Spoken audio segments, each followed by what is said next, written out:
Well, we are back, huh? We're back at the 9 Club, everybody. Listen. Ooh, let me tell you something. Happy New Year. Yeah. We got a special special guest. Mr. Lance Mountain is here. Happy New Year, Lance. Happy New Year. Thanks thanks for finally came. Your show is awesome. Your guys' show is awesome. Thank you. I was too scared to come on it. No. I was. We appreciate No it. reason for that. Yeah, we're stoked to have you here. I know. And it took me a while to get these gifts. Oh, you brought gifts. That's why my gosh, it also Lance. took a while. Not gifts, I should say gift. Oh, one gift. One gift. Okay. Wow. Well, I got junk. I got one gift. Okay. And then I was like, well, there's 3 guys. I'm going to just get some junk around. Sweet. But the real gift is, it's 2018, what is it, 19? Yeah. I figured you got to update to new technology. Uh-oh. You got old talking technology. You got old technology. Are you talking about the Switch Flip Manny, Lance? You got some old technology over there. That's an iPad. And so I got some new technology for you. What is this? Okay, so This is this is what it really is. It's okay.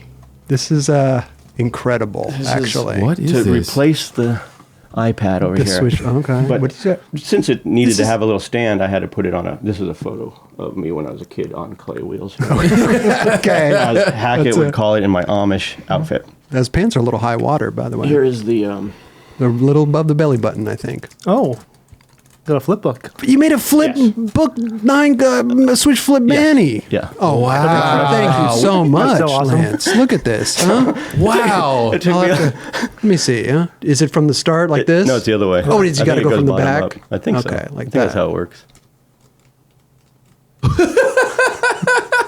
That's so cool. that is incredible. Oh, and it loops, actually. It loops. It does loop. I know it loops. There's one on every single page. Yeah, it loops. That's amazing. No, but it's not one. It loops about 3 or 4 times. Kelly, will you hold this up and do it throughout the episode, please? That would be just come stand over here, Kelly. I was thinking I could. This is your new I was spot. thinking I could do it. This is your new spot over here. Thank you, Lance. Thank you so much. That's incredible, bro. Wow. Okay, I'm gonna have to put that. You collect videos and everything, right? I clicked all of it. Yeah. Crap. So do you have this one? I don't have that one. What is I that? think you said you didn't first have that firm one. video. I think No. I heard you say you didn't have that Nope. one. Don't have it. What? La Wow. Boida. Raj, you gotta get a. You gotta get a VCR now. I know. You're here. I didn't know what you need. I wanted you to come on the show, and this is You just want to see the 401 guy. Yeah, dude. I've been watching every single video. I can't wear these. I need to. Go I need ahead. to wear this. Go ahead. I'll do it. Perfect. I'm not going to be wearing This is a. And then there's these. You guys can. What is this? These are just little. Oh, little notebooks. These are little notebook things. Wow. Oh, this is sick. Thank you. I don't know. Oh, is that Something Costin Moleskine? on the cover? Yeah, there's a Costin one, BA. What? and then there's me. So you No can way. choose or fight about. Thank you sick. so much. Thank you, that's- wow. I was trying to. Moleskine.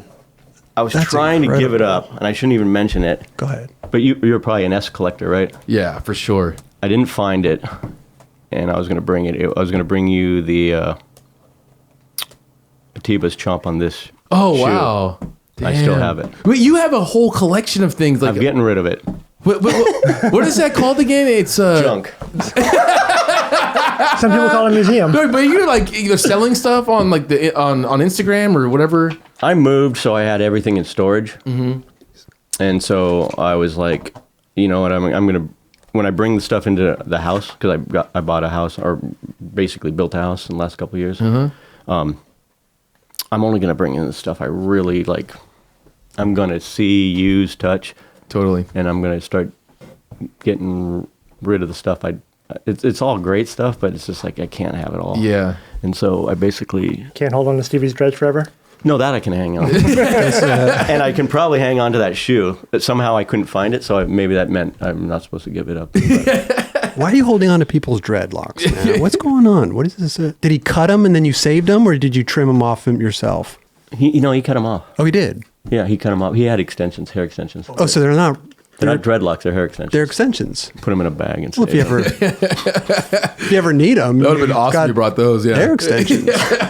Poor man's collecting. It's all sentimental, though, Colin right? McKay had a cast, and he cut it off at this contest, and I was like, oh, I'm going to save that. You can save it. Yeah. And then I got Mike V's check from Venture once, and well, just save that. What's the most, what do you think in your collection is the most random thing? Everyone says the hair, so it's like That's the most someone ra- else's hair. That's the most random? It's like a voodoo doll. What about behind you? You said there was a Cadillac thing or like a. That's the horn from the Cadillac in Animal Chin. That's Wow. incredible. Is that the only thing you saved from the Cadillac? Is the horn? How'd you get that out? Just rip it out? Yeah, I think so. Just Well, Stussy's amazing. Like he always does these art things, so everything that he does kind of crossed into all these other projects he always used to do before Powell, Dogtown era, all that stuff. And he had these shows where he had, I think it was offensive to cut. He would cut the wings off Cadillacs, and he had an art show with the wings. So somehow that just turned into what we did in Animal Chin. Yeah. Because that was kind of what he was doing Like at the the fins, time. whatever they call it, yeah. And so we cut Okay. him off there, but I think it was really because he was going to cut him off and have him for his art show anyways. And right. we're driving the Cadillac around and Pop I the don't horn know. out. I don't really remember. I just always saved like little bits and pieces of skating. Memorabilia. Yeah, memorabilia. Yeah, things, yeah. For just sure. memory things, not buying or collecting or paying for them. Just Right. Did you keep the button in the glove compartment? no, I don't even know if there was one. Did I ruin it? Yeah, I don't know. I think I've always I have a theory. It's not a theory. I just I grew up in a great time for skateboarding, Yeah. and I wasn't. The cool thing about it is I kind of look at Dwayne Peters sometimes, and I think he has the same thing. It's like a little. Cool. It's a little chip on our shoulder. Okay, Because yeah. we were around, but not part of. So he's like one of the oldest dudes. Okay. But he's known. Dwayne is known from 1980, 79, 80. But he skated all the way back in 74 too. Sure. You know, while these other guys are known. And so skateboarding is all about being at the right place at the right time with the right people and being known. Da, da, da, da. But the eras of skateboarding are basically when you start, not when you're known. There you go. Yeah. And so I never thought I was ever going to be part of it. I was sitting in my room in Alhambra Right. and dreaming about it and stuff. And my friends were a little bit older, 4 or 5 years older, and I would kind of get the, you're kind of a poser. You were a poser. I was a poser because I was into all of it. So the aesthetic of it or whatever. So we were mimicking and playing skateboarding, and we're skateboarders. They were You're skaters. just living a, We're skateboarders. Why are you Right. playing skateboarding?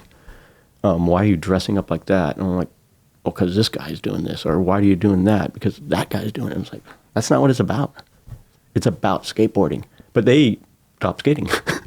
See, yeah. So who was a real skateboarder? Is the Yeah. que- But how do I you was make- more of a dreamer of it. was Lucero and I have talked about it. It's like we played skateboarding. People played cowboy and Indians. We played skateboarding. So whatever was, and that's kind of part of it. It's like, it's more than just the act of it. It's so much of the things that emotionally draw you to it. But how do you make the distinction between playing it and doing it? Like, what's the? Because eventually it turned into doing it. Just No, I'm still playing it. you still play. I'm probably playing it more now than I ever did. Sure, I could imagine. Trying to play it more now than I ever did.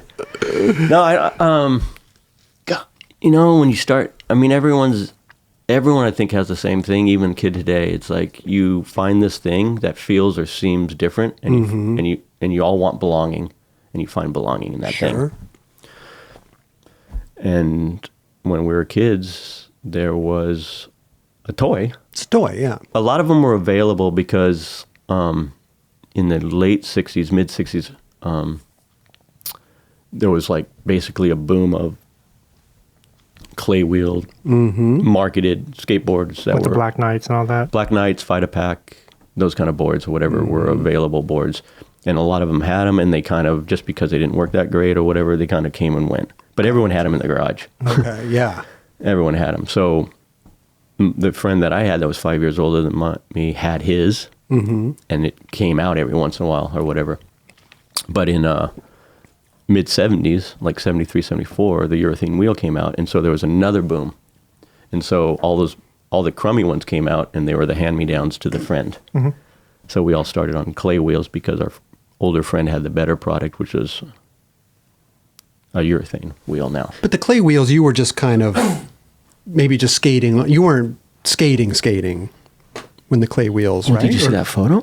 I have clay wheels in that photo. It's covered up by my switchfoot Annie. It needs to be Flip covered up. book. Yeah. No, I mean, arguably, no, we weren't skating. Just cruising around. Just You're just rolling down the cruising, street. right? That was skating. It was, yeah. You know, we had no idea what it was. It was you. Love those plaid pants, by the way. Those are Yeah, Amish. great. Yeah. We played tag on them. Oh, yeah? We put them on boxes on them, and we sat and went down the hill and hit the Gotcha. ivy and Yeah. flew into the ivy. And we started playing games, tic-tac-tag. You know, that was, and Evel Knievel was really like the thing. And so Gotcha. everyone on every block got a cinder block and put a piece of wood and flew off it on their bike or something, Yeah. or a skateboard. And so you started hopping around and doing stuff. But instantly, just like everything else, once a thing is seen, people start figuring out how to compete. It's the nature. Yeah. Nothing's wrong with it. And sure. it's usually close. It's like, oh, he's like my friend's really, well, I wasn't even competing. He was just better. He's better. And there was groups of, I mean, I was in Alhambra and there was tons of kids skateboarding.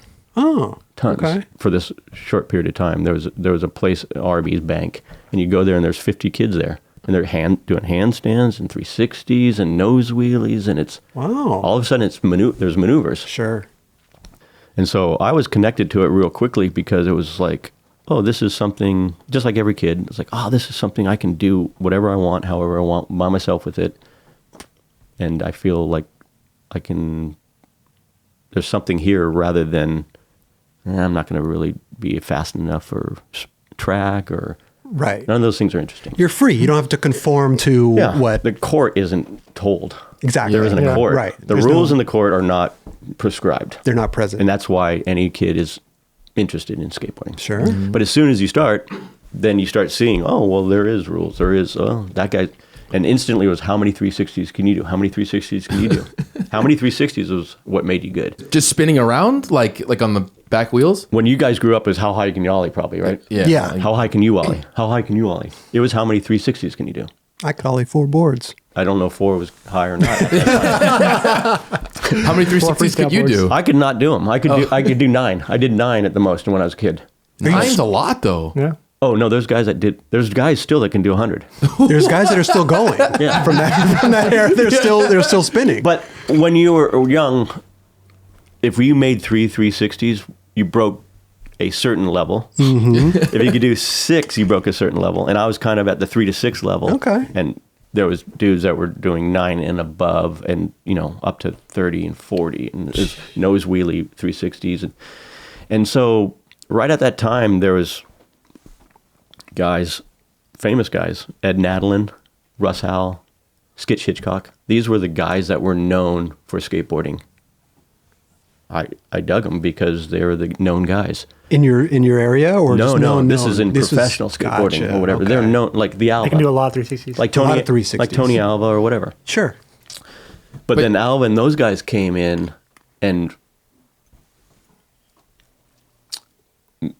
they had an aesthetic which was more surfing, and it was more aggression and more bank riding, even though they could freestyle. And that was like, okay, I connect to that. Right. That's what got me, because I could do that better than the actual technical, what was technical at the time. Sure. How did you see them doing this? Like, was it through magazines or videos or? Well, no, I saw my friends doing it first. Oh, okay. I saw my friends doing all this stuff because, like I said, there was a boom. And there was my friend Enrique Esparza, this kid Chris Genevieve, lived down the street, Stuart Fong. There was local guys that were, for all I knew, were pro because they were good? they were good. Yeah. And I was like, I didn't feel or get good until this switch came, where it was like, and it came real quick. What caught me to skateboarding is when I saw a magazine. The first magazine I saw was in '75. It was down at the bottom of the hill. We had a bike shop. I went down there and got this magazine called Skateboard. Okay. And it was in 1975. And even though right when I started, I instantly, we did about a year and a half or whatever, just Tic Tacs, sitting in boxes. Sure. As soon as I saw that I wasn't doing 3360s, I was going to do 3. I'm like, There's got to be something else. this is going to go the same way as anything else I seem to be going the same way. Like, I'm not going to be good at this. Right. But I saw this magazine, and it was the first magazine I ever saw. And it was Skateboard Mag. It's called Skateboard. 1975. I got it. And it's this guy, Steve Monahan. And he was doing a wheelie through a puddle. Through water, and it was splashing up. Just cruising through the puddle. I think that really made the huge impact on me, of me understanding that early that I connected to something that wasn't 9, 10, 15 360s. It was riding through water. Riding through water. And you can get the cover. You know what I mean? And it looked cool. It looked cool, yeah. And it made you feel something more than if I practiced and practiced and practiced and beat Stuart and get 10 360s and he did 9. But competition is skateboarding is all competition. It's just how you do it. And so that, I think, was really enough for me to go, I love this thing. Mm-hmm. Took off. And so it was an aesthetic. Yeah. Photos meant a lot of stuff to me. And so I jumped through whatever was looking good. The guy at skate park was good. I wanted some of that. This board looked good. I wanted some of that. That's why I became the poser. I was like, I have photos after photos of me with the Alva Fedora, the Alva board. Tom Inouye was a local guy. Tom Inouye and Chris Stropel were local guys, were pros that lived in the Montebello area. And he had an interesting style. He had broken his arm, and his arm was broke. And so he still skates. You probably know Tom. He's Bryce Knight's friends up. Maybe. Yeah. Yeah. And he broke his arm, so his arm was like that. And there was a period of time my friends would be like, "Why are you trying to hold your arm like him?" And why? Maybe I was, maybe I wasn't. I don't know. These guys rules. Just looks so I'm just like joining in. I don't know. Right. And so that's why I say playing skateboarding. Okay. We're full-on fans of it. Yeah. I think people really do play. Like they do. I think kids when they're young, they always do that. Yeah. Oh, you try to emulate your favorite skateboard. Totally. Yeah. If you talk to Alvin, those guys, they all say, we emulated Bertelmann. We emulated these surfers. Yeah. We weren't emulating skaters because there wasn't. And then, don't get me wrong, I've never emulated my peers. No peer will ever say, "Oh, I was emulating my peer." Like, no, we have these giant egos. We only we emulated this guy before us, or the surfer, or someone that had nothing to do. Like, yeah, I have an ego too. So you know how it is. It's like I've never tried to emulate Costin ever, ever. Yeah, no one did. You do emulate your peers. Totally. So you start. That's the end. Yeah. Thanks for coming, Kelly Grandma's shirt. Yeah. No, every era has their dudes that were like these pivotal people that changed it, and it's either they changed it in the way they skated, the terrain they skated, their approach they skated, the style they skated, or what they presented it to be. Right. Some people can do that in competition. Some people can do it in video. Some people can do it in photos. Some people can. It's just that's what makes it great. Yeah. And those greats are the ones that become the remembered greats. That's true. That's true. And you said that like the turning point was for you was like Jay Adams and all these people going off into a different direction. They didn't really call it freestyle. No. It's called freestyle, but it was called skateboarding. Yeah. That's exactly. There you go. Yeah. You know? Sure. And Flow routine. Stussy is a huge influence on this because a lot of people reading Stussy's stories got this feeling of the attitude of skateboarding or the feeling of what it's supposed to be or whatever. I didn't read. Sorry. But he also shot photos. And there's photos of Constantino doing a two-handed, grabbing the tail and the nose and just bunny hopping and pulling it off a curb. Yeah. Well, that's what we're doing. That's so much better than a 360. Probably feels better too. Kind of wasn't. Yeah. But No, it wasn't. It was because it was an emotional thing. It's like you're scaring yourself. You're doing stuff. That's true. There's Right. obviously a fine line where all those things mix. This is one of the reasons Alba was known, is once competition came, he competed on those guys' level. He downhilled, he freestyled, he high jumped, he did whatever he had to do in competition. Right. But he was mainly a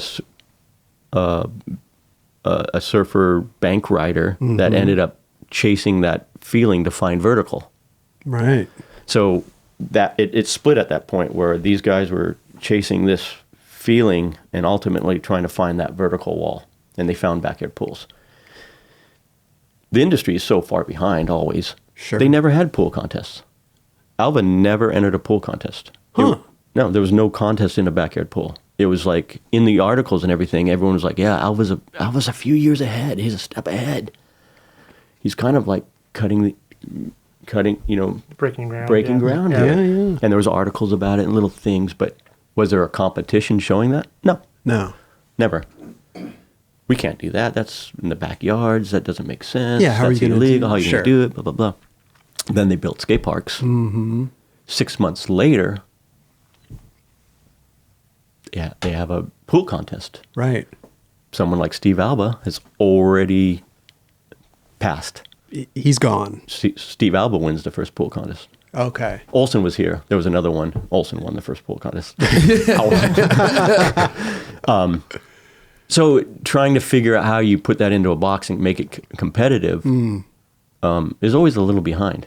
Yeah, of course. But the skaters know, and they had already stated Alva's ahead of time. But by the time they came to competition, Alva didn't win a skate park pool contest. Huh. There wasn't one for him. Right. We have that today, yesterday, during your era, during True. everyone's era, Yeah, during the yeah, world, yeah. every era. It's just it's always a little late to show the people that what we naturally respect as a skateboarder. Right. We respect the ones who wrote the new song. We don't go, hey, let's figure out how to have a competition and see who can play the Sex Pistols song better. Sure. Yeah. That's kind of what competition has to do. Yeah. But we, as a group of dudes, pick and choose who we decide lead. It's almost like, even the street leagues of today is like the skaters are almost getting so much better than the contests that they're passing it up almost, Well, the stuff they're doing on the street, yeah. in a weird way. Natural evolution. Oh, we're Yeah. we're gonna get into this now. Let's talk about the Olympics, son. No, it's, Yeah. No, it's But do you think Street League will do like a 20-stair handrail? no, it's always done this. It did it for us. It's why street skating is so big. Yeah. It finally figured out, wow, this is what you guys do. You go back and forth on a half pipe. Let's put it in an arena and do that for 5 years. Sure. And you can all just drive that into the ground, and we're all making money. This is all doing good, right? And then, no, skateboarding's over here doing something it's doing else. something else. Yeah. The visionaries, we don't have visionaries. We don't have visionaries leading the industry. Right now or just ever? No, Stacy was awesome. Stacy and Fausto, when they got together and it was kind of dying, they got together and did their best to lead those things. And they With the did a backyard good job. contest. But it was changing so much that you could change with it. Yeah. And skateboarding, those things they're good for 2 years, 3 years, 4 years, and you got to move. You got to move. And if you don't understand that skateboarding is moving, you will build something to set up your little empire that is already defunct by the time you figured out what it is. Sure. And the skaters know it, but you don't. Right. And that's where we are. We've been that a lot. I think, it's horrible, but I think it really came about in the world industry years Yeah. when Rocco was able, he had so much, he gained so much of the industry. He owned basically 70% of the skateboarders that mattered. Yeah. Maybe more. Maybe It's true. 90% of the skateboarders mattered. And at that point, the industry stopped having skateboard contests. Skateboard contests were designed to. It was all about video parts then. Well, skateboard contests in the very beginning was designed to do like everything else. Let's make it a sport that people can understand and put it on the ABC. There you go.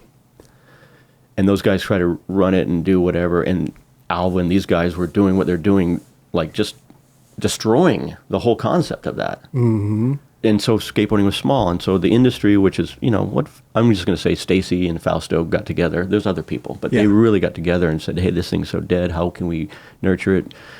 Made a magazine, made contests, and it was bouncing around from, oh, we have pool contests. Oh, those are dying. Let's have backyard ramp contests. Oh, like Stacy saw the kids were riding In the the street again. Yeah. Let's try to have street events or do things, and it was changing so fast that they were able to at least move with it, Right. even if it's a little bit behind. It's always going to be behind, Sure. Absolutely. but it's at least moving with it, if that makes sense. We can get into that, but that's a whole nother conversation. I was going to bring the little trophy I got. would you? I was going to bring this trophy because you're supposed to bring trophies. Yeah. You didn't bring your first place. No, but I was going to bring it for this point, actually. Oh, really? It's a first place trophy, but it represents what I'm talking about. I won a street contest in 1990, right after I broke my ankle and came back, and that contest should have been set up for Matt Hensley to win. Oh. I won it. Matt Hensley got second. Whoa. The only reason I won it is because there was still an obstacle course. It didn't represent what Hensley had brought to skateboarding yet. Mm-hmm. And so I keep it. I'm proud of being a dude that shouldn't. I got it started in loose ball bearings, being able to beat Matt Hensley in a street contest. So I'm proud of that. But I also am very proud that, proud's not the right word. I'm very aware and love that trophy in my mind that was Hensley's contest. And if skateboarding would have done the right thing, it would have been Hensley's contest. So that's happened. I mean, I've had these conversations like second Savannah Slamma. We're building this. We're entering the contest. We're judging the contest. We're building the contest. By that second Savannah Slamma, Mike V is maybe in it. Mm-hmm. And it's like, we're still building stuff that I can ride. Right. And Mike's like, you're building stuff you can ride. And I'm like, you're right. Yeah. But the system is off. The system should be trying to, nothing's wrong with the obstacle contest. Yeah. But there should be a contest for this, and that, or whatever. Maybe a street plant contest. You know what I mean? Go. Yeah. Maybe a curb contest, maybe a whatever. Like whatever these guys are doing, because they're pushing it, they're changing it, they're moving it. Mm-hmm. It's always kind of too young to do that, but typically everyone has to kind of join in and enter this thing that's not really anybody's era. Right. But that's skateboarding. We adapt. Who can come here and adapt? I'm proud of that too. Like, yeah, it's obstacles. We can adapt. We did board slide, but there was a big vert wall that we could go higher or whatever. You sure? So that always happens. But I think what happened in the era when Steve was able to have all these riders, he was very obviously like, he wasn't doing contests. It's going to be all video. Yeah. Turns out what I think happened is that gave way for a second industry to start. Like that gave the ability for us as skateboarders to go, this guy's doing 7360s, but I don't care. Jay Adams is amazing, gives me a feeling. I want that. Right. It took the ability for us as skateboarding to spotlight that or show that. Because there was no contest for Kareem Campbell and Guy Mariano to show their goods. Yeah, that's true. Yeah. A whole other industry set it up and said, nah, they're video skaters. Here's the these are contest skaters. These are video skaters. Sure. Oh, yeah. And I'm not going to say that Templeton and Mike V, people crossed over that are the right guys and but that also, it also sets up, hey, anybody that wants to learn this, come learn it. Yeah. Just like any other sport. But that's not the premise of what we do. Right. The premise of what we do is you have the toy and you make up the arena. There you go. And so it didn't do much back in that day. It didn't like collapse anything, but it was a slow process that you have dudes that you can't sell skateboards winning the highest event. And you guys have highest winning event. Doesn't say that the guy winning the highest event isn't the best guy, but those are two separate industries now. Yeah. And now that the money's from outside, there's no money going into this industry because you can't understand. No, I'm telling you, this guy wrote the song that Elvis Presley's playing. Yeah, whatever. Okay. And that's not knocking contests now, and that's not knocking the writers that have contests now. I'm just saying there's no visionaries behind it setting it up and doing it. Right. And I want to say, I have a lot of guys that are headstrong, pool dude. That's kind of my friends. Yeah. Hate Street League. Hate Street League. And I'm like, I love Street League. Yeah. Because Rob did what I'm talking about. He said, no one's giving us this. I'm going to go do this. Right. And he went and did this thing, which was like, I respect this type of riding, and I'm going to take the top 10 dudes that do this and give them a platform. Yeah. I think it's a big reason why that's going to the Olympics now. Yes, it is. But we've also fallen into the same trap. Yeah. Because without losing every friend in skateboarding, majority of the guys in Street League now, I don't want to see. The first 10 guys I do. Right. And now it's a learned process. Here's what it is. It didn't change. It hasn't moved. It's just, here's your, and that's our fault as skateboarders. When I don't care. Olympics rule. Okay. Whatever. I don't even care. Right. It's what we did as skateboarding and our skateboarders, what we allowed or sold to them. When they came to us and said, hey, what's your arena? We need to know what the arena is. What's the criteria? How do you score this? What is your sport? It changes every day. Every day. Yeah. Changes every day. So quickly. It doesn't, we're not building something for everyone in the world to figure out how to practice to.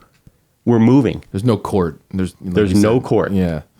And that's the premise of skateboarding. That's why a kid picks it up. There's no court. I get to make the court. And so the industry, we have to be ahead of that and build that and change that. And we should have said, and here's the biggest problem I'm super out of my mind about. Because of that, because I've worked on skate parks building. Yeah. Because of that, every skate park is dropping off. We already had a battle for the last 15 years of trying to build interesting, new, creative, change it, move it, do it, whatever. Sure. Oh, no, we want what the X Games have. Oh, we want what the Do Tour has. Oh, we want now they need Olympic training courses. Right. And it's like, that is devastating to skateboarding. Yeah. You don't understand that. Everything's if there's cookie cutter. 1,000 kids that start skateboarding, only 3 of them want to go to the Olympics. Mm-hmm. And so you're building something for 3 people to practice to, and it's devastating for what we do as, hey, here's your toy. You lead it. We know the industry has always looked to you. What they're doing, let's mimic and feed it back to them. Sure. Yeah. See, the thing that's amazing about Stacy was he's such a good skateboarder, but at some point he decided to stop being a skateboarder and make our skateboarding lives better. Yeah. And none of us, we don't do that. Right. I don't do that. I wasn't about to do that with the firm. I did the firm because I wanted to skateboard. You know what I mean? Yeah. We want to skateboard. Right. Right. So we're more Alvas than Stacy's. And Stacy did that, and he made this thing better, and he understood it, and he worked together with people. And I just feel that the people that might think that way they're not in that position to do it, or they haven't taken those positions.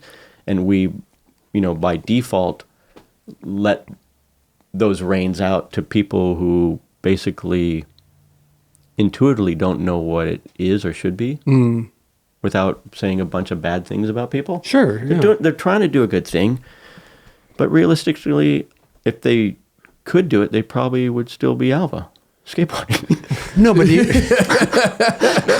But you said like the industry. They put themselves first. Right. No, they don't. It's I don't everybody. think that. It's not that they put themselves first. They don't intuitively know what I'm talking about. Right. Because I've had those meetings. Yeah. What's wrong with this? What's wrong with that? Oh, you mean the quarter pipe should be over here? Oh, wait. Oh, that's wrong. The course is wrong. The quarter pipe. The kids want the quarter pipe here. No, you missed the whole premise of it. Mm-hmm. It's adventure. It's finding these things out. It's developing new stuff. It's rewarding the person who can adapt, not who can copy. It's sure. True. It's understanding that whole thing, which I don't even think I can explain it. I think I know what I'm talking about in my heart. I think we all understand it, Yeah, but we don't know how to put it into words. No one knows to move forward on it. Yeah. Right. And so there was no problem with Street League. The problem was what everything did was, we need the Street League thing. Yeah. No, you should have made like 5 leagues. Yeah. And then skateboarding would make sense to people. Nija is the best at what he does. He gets paid this much. Grant Taylor is the best at what he does. There's a fan group that they don't Totally. even cross over. They don't even. It's like one or the other. They right? maybe do cross over, but we set them up to get into the little camps. Yeah, yeah. That of course. sucks. This Right. sucks. That's horrible. This is horrible. That's great. And then everyone just goes like, what? They just say corporate. Corporate is terrible or whatever. Yeah, What's that mean? yeah. Right. Capitalism is horrible. Like, you know, whatever. They just blame this big thing out there that isn't really a thing. It's just individually, I think there's no real understanding of the vision of how we take and go what they originally were trying to do, which is a contest in the beginning was taking and trying to find a way to spotlight and showcase the talents of the ones the inner circle have always said, these are the leaders. There you go. They sell boards. Yeah. These are the leaders. These are the developers of it. These are the people you can't even understand. You know? How many Yeah. times have you heard it said, like, I don't even know why. I don't even know why I'm not pro. I crooked grinded 11 stairs. Austin only did 10. Yeah. I did 11. He did 10. Sure. It creates that whole understanding. It's like, yeah, it's not about the one more. It's that he saw something and went over here. There you right. Yeah. I was so inspired by your manual that I practiced for 15 years and I did it. Thank you, bro. Thank you, bro. Thank you. You You made know? a flip book out of it. And I don't understand why no one wants to celebrate me. You know what I mean? It's all these little Absolutely. pieces. There's No, these little totally. pieces to it, and the inner circle kind of knows. And we've even branched out so far that our little inner circles are kind of, the industries are pitted against each other. Sure. So everyone else Yeah. wins Yeah. because we're like protecting our. I don't know. I blabbered. This. No, but- I ruined this whole. but little, there- this was no. supposed to be happy time. I love it. This was supposed to be happy. But then there are the people then that go off on their own, you know, and that's the people that you're talking about. I want to say that we're healthier at a, and it's always been craziness. It's always been craziness, and that's what's beautiful about it. Sure. But there was a point in time where, see, that's what I'm talking about before with John and I. We talk about how things were. It's like they're never going to be like that again. No. They're never going to be where it kind of like, maybe it never made sense. Well, I mean, the era we grew up, the reason we were so adamant about trying to make this thing work is because we saw 3 generations before us in a period of 3 years be given everything and then everything pulled away from Right. them. We're like, how does that happen? Yeah. And I talk to them. I still love them all and I know them all. Like, they're my heroes. They're only a year older than me, maybe. Some of them are younger than me, but they were pro a year before me. yeah. And they still have that, like, I don't know. It's like we were going, man, you're so rad. It's all about what you've done. And they're like, no, shut up. It's all about you. It's you did it. You took what we did and gone. It was such a weird time. We had boards and, you know, we called up to get boards with our name on them and they didn't even have them, or they had no, can we get a sticker? And it just fell apart. They didn't do anything for us. And we were like, we learned like, yeah, no one's going to do anything. You get to do it yourself. Yeah. Right.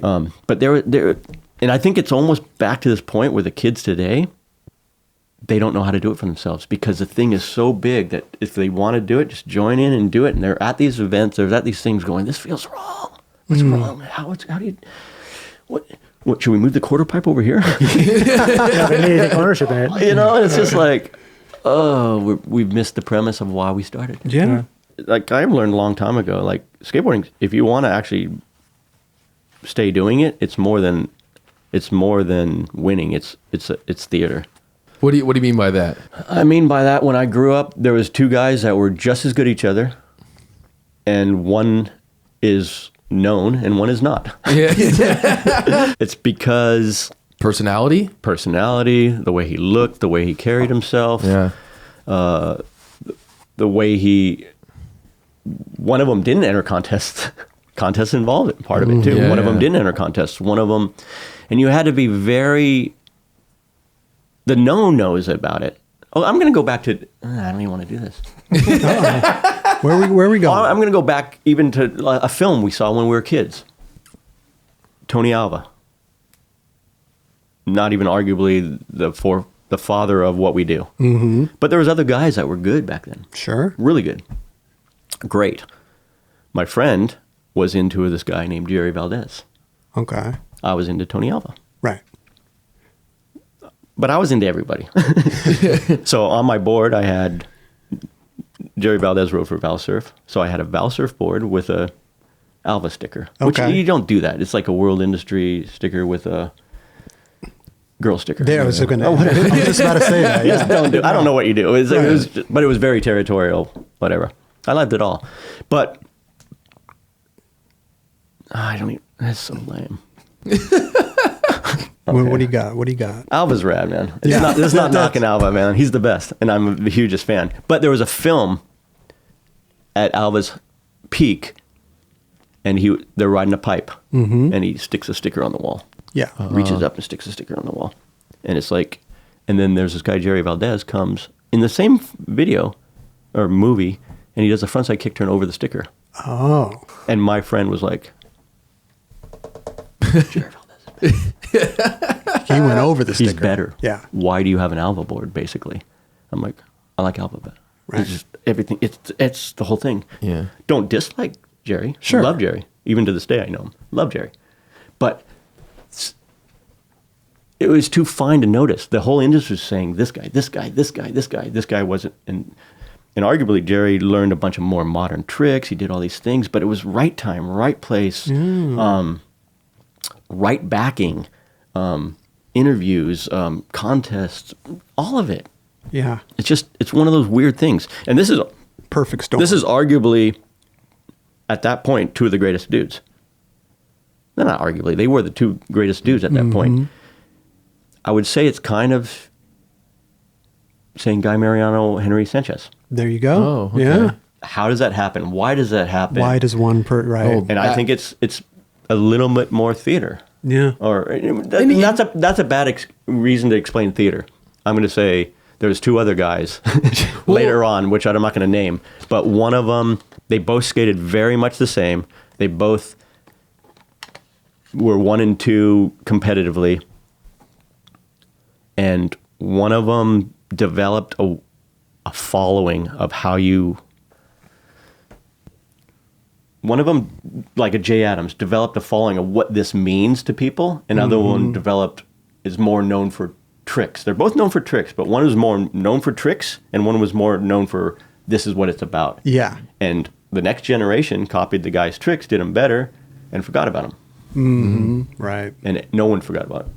Well, people probably forgot about Jay until another story was made or whatever, but we didn't forget about Jay. Sure. Yeah. Oh yeah. And so it's this emotional tug. That's why I mean theater. It's like, it's music. It's very much like music. Yeah, it's art, you know? Yeah. You got to relate to something somehow. And I'm not going to knock competition. We're all about competition. So you have to compete, but I feel that we've had these different industries, and it's harder to take what we know or feel and give Jerry or someone an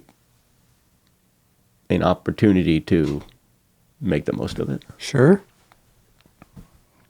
Okay. I love it. Sad. No, it's great. It's great. It's great. Chilling, dude. But I do want to talk about, because we were talking about the good old days and the whole this is my second question. Yes. No, Torturing you guys. no, it's fascinating because nobody talks about it. Nobody comes on here and talks about it with such passion and such love for it. You know, it's different. It's great. It's a breath of fresh air almost. You know what I mean? Yeah, you've seen a skateboarding go through all I mean, these it's crazy. waves Look at the and- wheels behind him. Yeah. You know,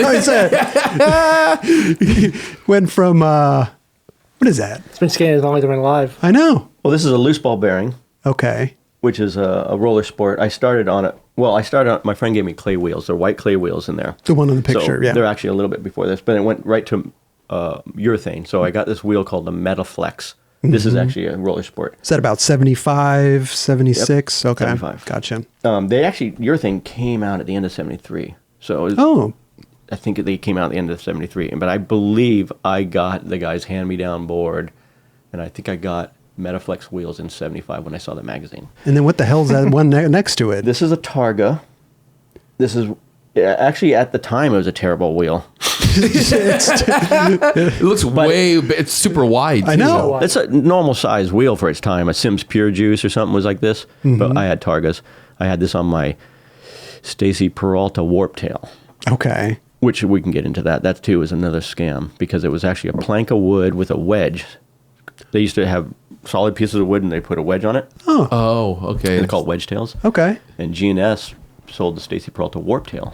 But all they did was have the wedge and they sanded the bottom so it looked like it looked like because nothing was warped at that gotcha. point. Right. I will go back to that was why I was trying to warp that board with my dad in the bathtub. The one behind us. Right. Oh, right. And this is before 7-ply where they glued them together and warped them. Let me see that thing. This is a good. Wow. It's just kind of, I don't know. It was more of, I like collecting these things just like that trophy to show, or for me to experience these emotions. Like I had to go from that to this in my life. This is the bearing cover, known as the early 90s, right? Yeah. I mean, that's actually a wheel I rode. But this Targa, I could pour my soda in that thing. It's so deep. Look at that. Yeah, they had some bigger wheels than this, but... Hey, a candle out of that thing. I know. Look at this little bearing cover. This is about a size, what do you say, Raj? 30? About 35? This is not. Okay. No, what did that start off as? A 40 maybe? Probably 40, 39, 38 40? or 39 was the smallest they went, right? Yeah, but now that you wore them down, it's even smaller. I was going to bring this other one. It was a little bigger, but it was just awesome looking because it was just flat spots everywhere. But it was a little bit bigger. That's incredible. And then it went, he just ate it. He just ate it. What? You have to check your stool after the show. Jeez. But I don't know. That's and then it's got skateboarding's awesome. Man. Skateboarding is awesome. I mean, I look at that as, that's a great timeline right there. Yeah. You know what I mean? Look at that. Yeah, and this is basically what we rode through the 80s is about this size, really. Do you always put all those wheels? Awesome, you put all the wheels in your mouth? I've gotten about 5 of these size ones. Bite size. I believe your question again. Well, let's talk about the beginning and little Lance growing up and starting on the 1975-ish or something, right? Jumped on a skateboard. Yeah, I think I kind of covered it a little bit. I had a friend that lived down the street. His name was Enrique. I think he was 5 years older than me. I still talk to him. Okay. It's awesome. And he's the kid on the block that did everything well. Baseball, football. Good at everything. Yeah. Kind of played with him, did whatever. But there's hardly any memories before he even showed me a skateboard. Oh.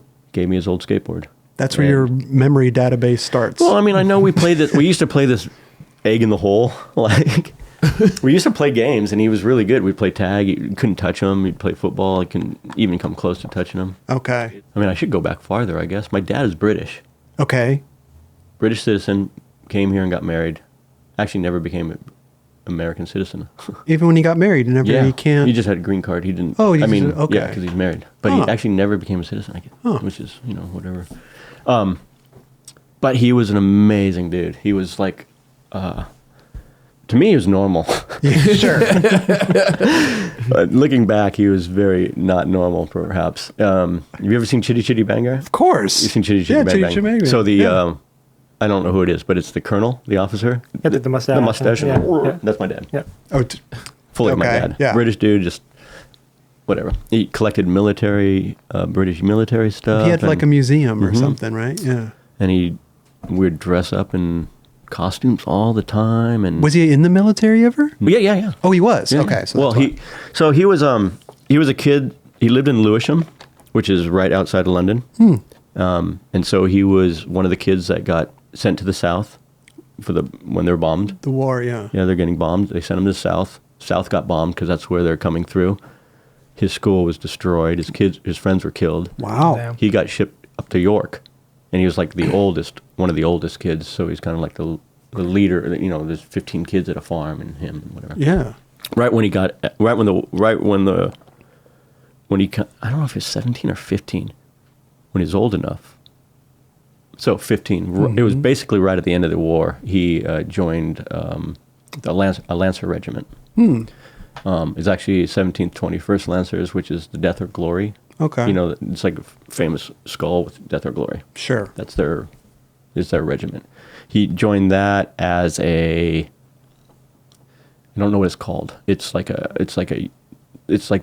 the young kids version of it. And then he actually was when he got into the military, he was in the 9th, 12th, I think. He was a Lancer regiment.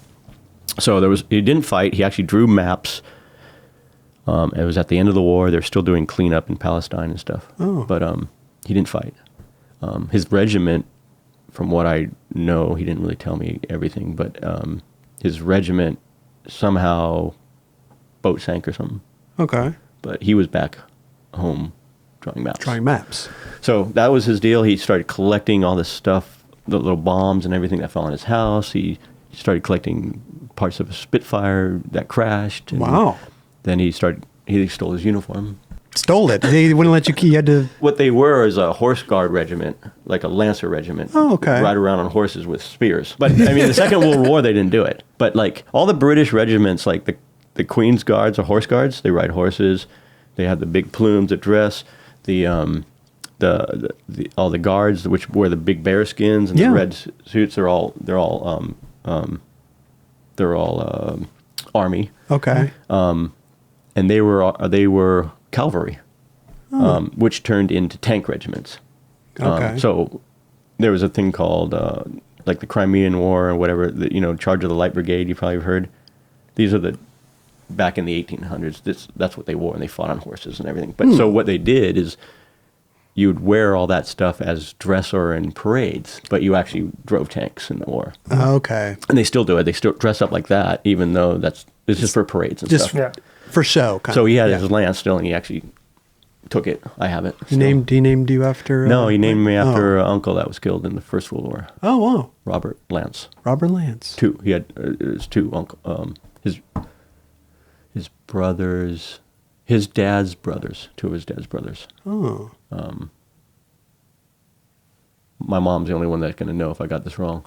I believe maybe only one of them was killed. But I was named Robert Lance. Robert Lance. One brother and one whatever. Did your dad approve of your skateboarding and all that stuff? Dude, he was very supportive. Oh, really? I felt. Okay.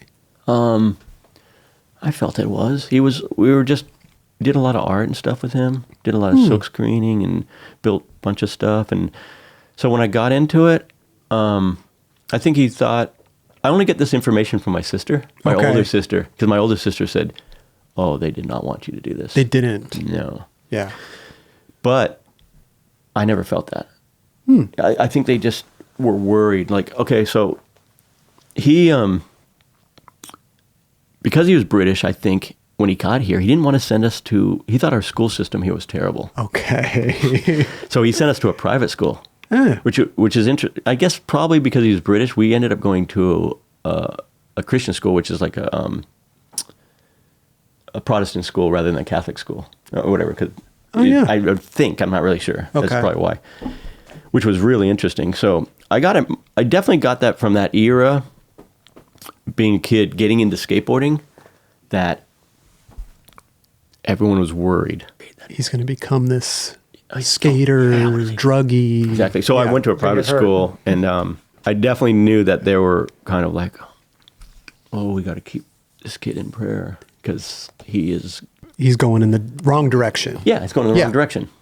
But in your mind, you're going in the right direction. No, I mean, he's probably just having fun. I'm just going. I'm going where, you know what? It was super interesting. I loved it because I love this foundation, because when I got to skaters, when I got around skaters, they're like, "Oh, it's the Christian kid, huh?" You're stuck right in the middle, huh? He's trying to be a skater, like want weed. Like take a sip of this, and I'm like, where do I belong? Where do I fit? So it made me really, turned into analyzing everything. This is what we're here for. This is what we're here. I analyze everything too much. So as you can tell, I don't answer any question. I say what my brain's thinking all the time, and I just think stuff. The question you asked me was so far away, man. It was amazing. It's amazing. I'm so over here now. I loved it because it just made me really question everything about life or whatever. And but that was the feeling, and that's what I never got it from my parents. But my sister was like, they're so worried that what are you going to do? You know, hopefully you'll grow out of it. Right, well, at that point, right. there was no skateboarders making a name for it that were like that. You could do that as something. Oh no! Like so that's doing it now. Like, obsessed with the hula now hoop. they're like parents that like want their kids to skate. 'Cause yeah, they can for like sure. Oh no! Back then it was a year or something, Yeah. right? It was like, Well, let me put it this way too.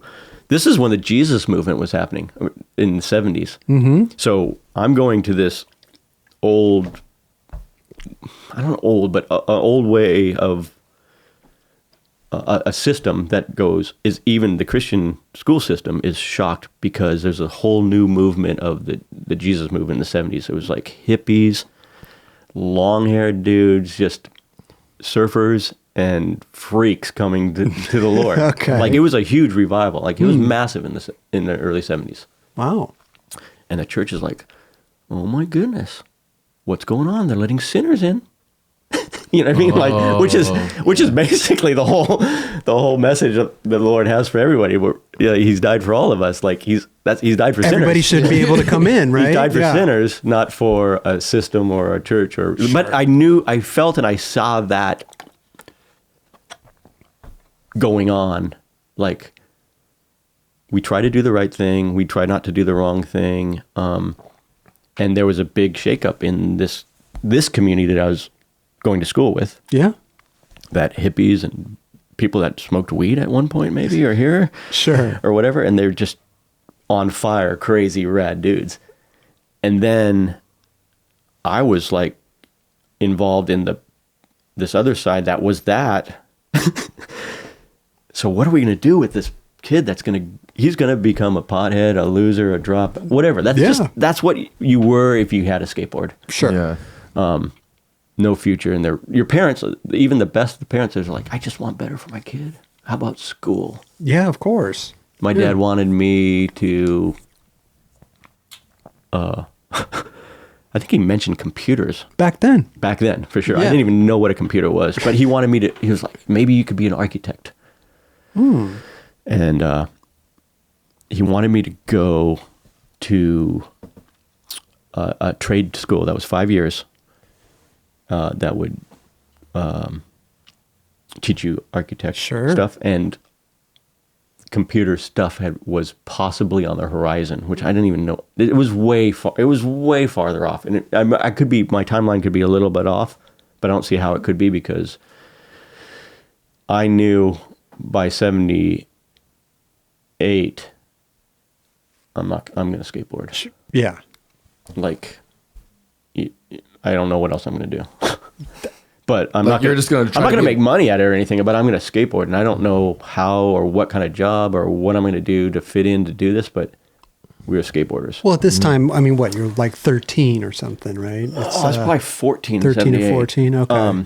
But I had won an amateur contest, and my sister said, as soon as you won that amateur contest, my dad was kind of thought maybe he can do something with this. Oh. He took me to, he was awesome. We went to England twice. He took me to England once in 75, but he took me in England once in 79 Okay. to skateboard. Oh wow. Took you out there to skateboard. Yeah. Sick. And I wasn't sponsored. I was not going to go anywhere. I had already entered some contests. I entered a high jump contest and like whatever, I won, but it was all age group, so it didn't matter. You know, you're 13, there's no, I entered a high jump contest in 77. There was this little bowl snake contest thing. I did that. How high did you go? The highest I ever jumped was 3. Do you know what? I'm not even going to say it. No, But it was a good 8 or 9 inches lower than my friend Enrique. oh, so okay, but you still won though. Yeah, but because I was age group. 13 going against other 13-year-olds. Yeah. Realistically, I don't. Yeah, we would do everything. My friend would get me to do everything, and so I kind of tried to learn everything. We just were those type of guys. We learned everything we could try on a skateboard. Right. They actually had it was snake runs, so they had a snake run contest, and that was the first non-freestyle or whatever bowl event I entered. was an amazing contest. They had taped off little areas in the snake run and had numbers in them. And you went over it, 2 points, 4 points. If you hit the number. What? Yeah, that's how they... that was the event. Really? Yeah, it was kind of before the even idea of possibility of having a pool contest or whatever. This is the beginning of these kind of things. Did you hit most of the numbers? There was this local dude that ruled. He was an amazing skateboarder, this guy Leonard.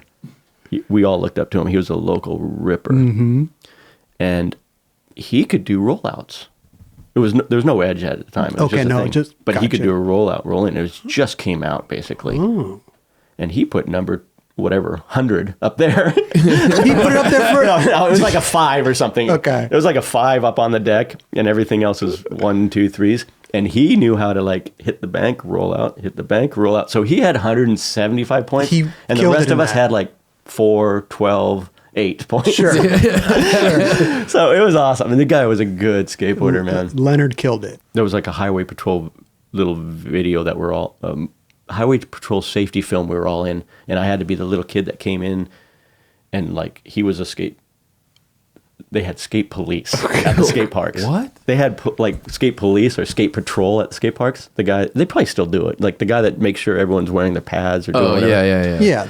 You come into the Okay. skate park and they would check your trucks and like, no, your trucks are too loose. You guys No, they do that. wouldn't. Yep. They would check your trucks. Oh yeah, gonna come in and you're like, you can't ride that run. You have to go to the beginner area. Who are these people? This is skateboarding was like skateboarding did not know what it was doing yet. It was so new. Had like a double black This is diamond.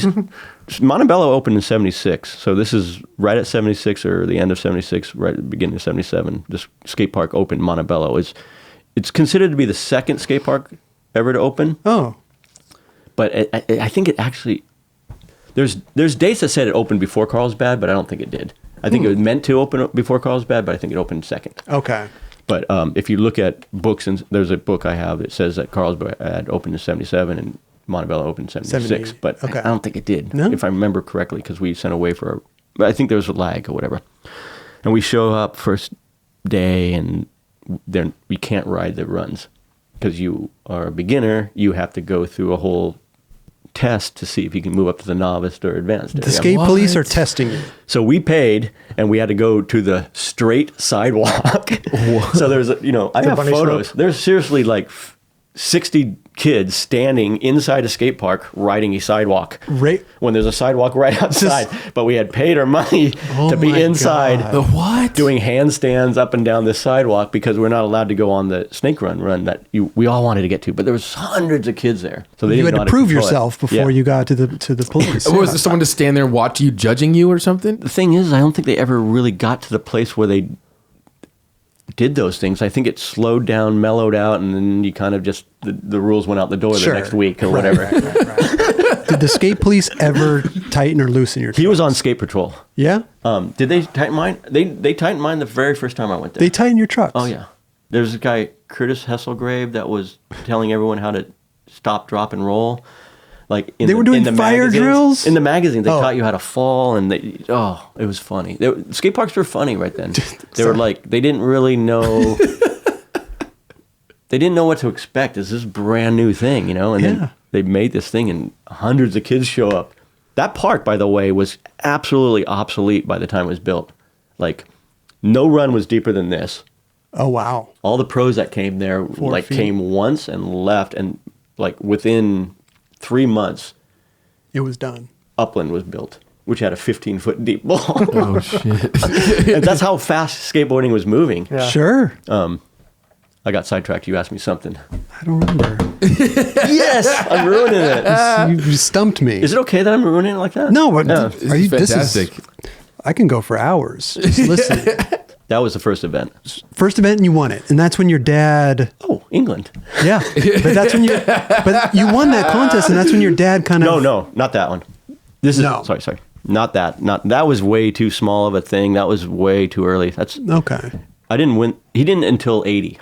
It was after England and everything, and I got sponsored and won an amateur contest. That's when my sister was like, I think he kind of thought maybe you're right at that age where you probably should go get a job, and lighten up a little bit. Maybe something's going to happen. So, but I think they were concerned. Did you get sponsored at the contest? No, this is 4 years later. Oh, okay. That's why I have that chip. I got sponsored so late. Because I grew up with my friends that still were like saying that sponsorship's not what it's at, man. It's about riding the pools. It's about like the adventure. We're just doing it. Yeah. It's like, yeah, but I still had this attraction to like, oh, wow, that guy's rad. This guy's rad and that guy's rad. The magazines and everything. Yeah. The event, oh, this guy won or this guy's cool. Or, you know, Steve Olson comes on and the way he looks changed everything. Right? Yeah. Changed everything. And I jumped to that, and they're like, and you know, they're out there buying the indestructible board that will never, you know, it's this. They produced an indestructible board that if it ever breaks, you can return it. And I'm like, why are you getting the J. Adams board? Like the J. Adams board has been obsolete for 2 years now, and I'm like, because I finally made money. Yeah, you can get it. Right. Yeah. And they were right in their sense, but I was still like, I need to be a piece of this. I want. Sure. Yeah. So my dad took me to England, which was incredibly killer, because actually we made boards. That's what we did. We'd make boards at a point in time because it got to point to it's too expensive. It's expensive. And I hardly had anything. I had some of the best stuff. I'm very happy that I had the Stacy Peralta Warp Tail, which was a necessary board. I had a J. Adams Z-Flex, which is a necessary board. Okay. I had a 7-inch Alva. I had a Val Surf. I wanted to get the Kent Senator PPP, but I got the one that fit. They were gone, and I got the alternate one, which was basically the same board, a little smaller without his name on. Okay. Still bummed about it. Then I got the 10-inch Alva, and then it all went south. Started making our own boards because it was too expensive. And it turns out your skateboarding doesn't develop very good when you're riding homemade stuff. Well, the board you made here looks pretty good. It looks like a 13-incher with a 1 millimeter raised tail. You have to see what was. I mean, you see how thin it is, so you can't pump again. What do you? So I went to England on that board, and Okay. I came back, and the Salva K-beam came out, and I got a K-beam, and my skateboarding changed overnight because it was actually you could pump and you get speed. That thing would just. But I made a bunch of boards and stuff, and for about a year and a half, probably. Okay. What age were you at this point? I was probably 15. 15? When I went to England. Okay. I think I had my 15th birthday or my 16th birthday in England. Wow. 79. I was born in 64. 79. Who can do math? I need a piece of paper and a calculator. He took me there. We went to museums to see the military stuff, and then we went to the skate parks. The skate park, that skate park. And that's what, we went to a place called Mad Dog Bowl where I met this kid, Seth, which is amazing because I met him in 79, skated with him one summer, and haven't seen or talked to him, and I saw him a couple years ago in England. Really? 30-something years later, yeah. That's amazing. Wow. Skating still or no? Just I think he rolls around He a rolls little bit, around? yeah. Wow. But he came, I went to Rom. You've been to Rom, probably. Romford Skate Park in England. I don't know if Harrow? I have, actually. Have you been to Harrow? There are two parks that were open in South the 70s. Bank. Yeah, South Bank. This is a funny part about South Bank is people used to ride it, and that was on our list, and we could not find it. Couldn't find South Bank. We were in South Bank. Skating We're on around. South Bank. We're walking were around. on top of it? Where are they skating? Where are they skating? Seeing the magazine, it's like, this is like, bang up. Where is it? But that was back in the, people rode in the 70s. In the 70s? Yeah. Wow. That one we couldn't find. There's a couple we couldn't find, which was funny because they're right under rocks. You but couldn't Google Map anything? I had a tear out from a magazine with like addresses and a little like logo, no pictures. No, on it. it's just, yeah. So I went to this place called Gillingham and Rolling Thunder. Met Jeremy Henderson. You know who Jeremy Henderson? New York. Met them out Skater. there. Sobolowski. This kid Okay. Sobolowski, which was a great skateboarder. Shogo lived there at that time, and Shogo we didn't see Shogo, but he was doing a demo at ROM right around the same time, and we met, didn't meet, but saw Mike Sinclair skate there, and he was another British guy that was just great. Oh. Great skateboarder. Not the Mike Sinclair. Oh, I thought you meant Yeah, I Mike was Sinclair, like, who what? puts red vines on it in the dashboard of his car. So whatever, he took me there, and there was this, because everything was so late, I had learned inverts by this time. Inverts came out in 78. Okay. And I had already, whatever, it's a year later, we're already doing inverts easily for a year. And it was a fairly newish thing there because things are so late. How long were you out there for? A couple months, not very long. Okay. Month, maybe. Sure. A day? I actually just went to the airport. That's it. Yeah. Anyways, they're like, I had new Cubics. Cubics had just come out. They're just like, who do you ride for? Who do you ride for? And I'm like, ride for? Like, who do you sponsor by? And I'm like, nobody. Were all those guys sponsored, or were they just asking you because you were from the States and that was a big thing? In England, Mark Baker probably was sponsored, and Sinclair. Like, there's probably Sobolski and Henderson. Henderson's actually from here. He was not even British, really, but we all thought he was British because so he had taken probably what he has seen here over there and advanced it a little bit. Right. Or probably a lot, actually. And then Baker and those guys had come over here and skated with Alba and really went over there. But it was changing really quick. And so, long story, longer. I just came back with this idea, like, sponsor, maybe I can be. Somebody thought I could be sponsored. Yeah, they were asking. You know? And so I came back thinking, wow. And my friend at that time came back and they got jobs, kind of didn't ride as much. We had a ramp in his yard. It's kind of like, do you want to move the ramp to your yard? Oh. And I'm like, wow, is it going to end? Like, that's what you were thinking. Yeah. What's next? I want to go to the parks. And I never really got to go to the parks because I could only really skate on the weekends and stuff. I had to be home before dark and do my homework. I was one of those kids. So the parks were far. You had to. So I was like, man, I want to skate the parks. So my friend we started going to the parks a little bit. And the park thing became very quickly, like each park had teams. And the parks would compete against each park. Oh. So there was a whole amateur thing going on. There was a Hester series, which was the pros. And then there was amateur series, which was basically parks against parks. So you had to get on the park team to compete? Well, no, because there was 1A, 2A, and 3A. Okay. Which was basically unsponsored park team and then shop sponsor, what they call shop sponsor. Okay. Yeah. Flow or sponsor. Yeah. So I was like, oh, you got to enter contests to be or whatever. So I started entering these contests.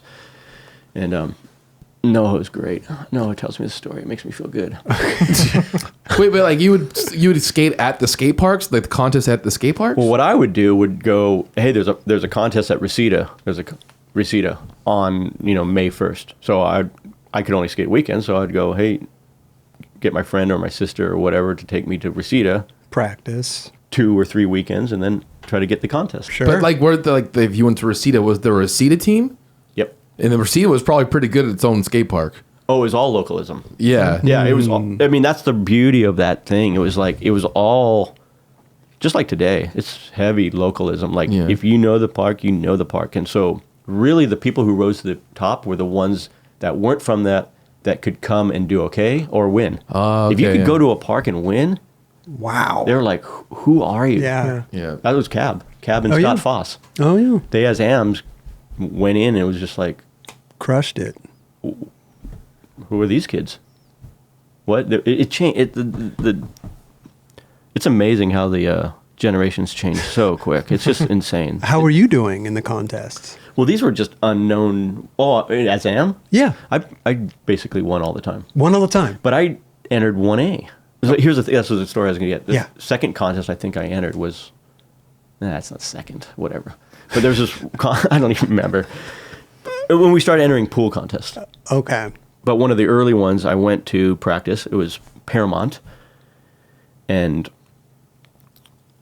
skating the night before or something. Because if nobody was there, it wasn't the weekend. And Noho was there. Pat Noho. And Noho was actually a pro. He had actually been a pro in a pro contest right before that, if I remember correctly, because I knew who he was. No pro board, just he pro had a board contest. for functional design. Oh, okay. But he was AM again. That's how crazy the world was. Yeah. You could enter pro contests, even have a board, but go back if to the company went out, what are you going to do? You can't go pro. You can't stay pro. So he was AM in this contest. Okay. But I had known he had already entered this pro last month. Like, I thought he was a pro. Like, I knew who he was. And I was skating, and he says it too, so it's not me, but he was like, it's like, what age group are you in? Like, he said he was kind of like, well, this kid's good. I hope he's, like, well, I'm at practice or what. I don't know.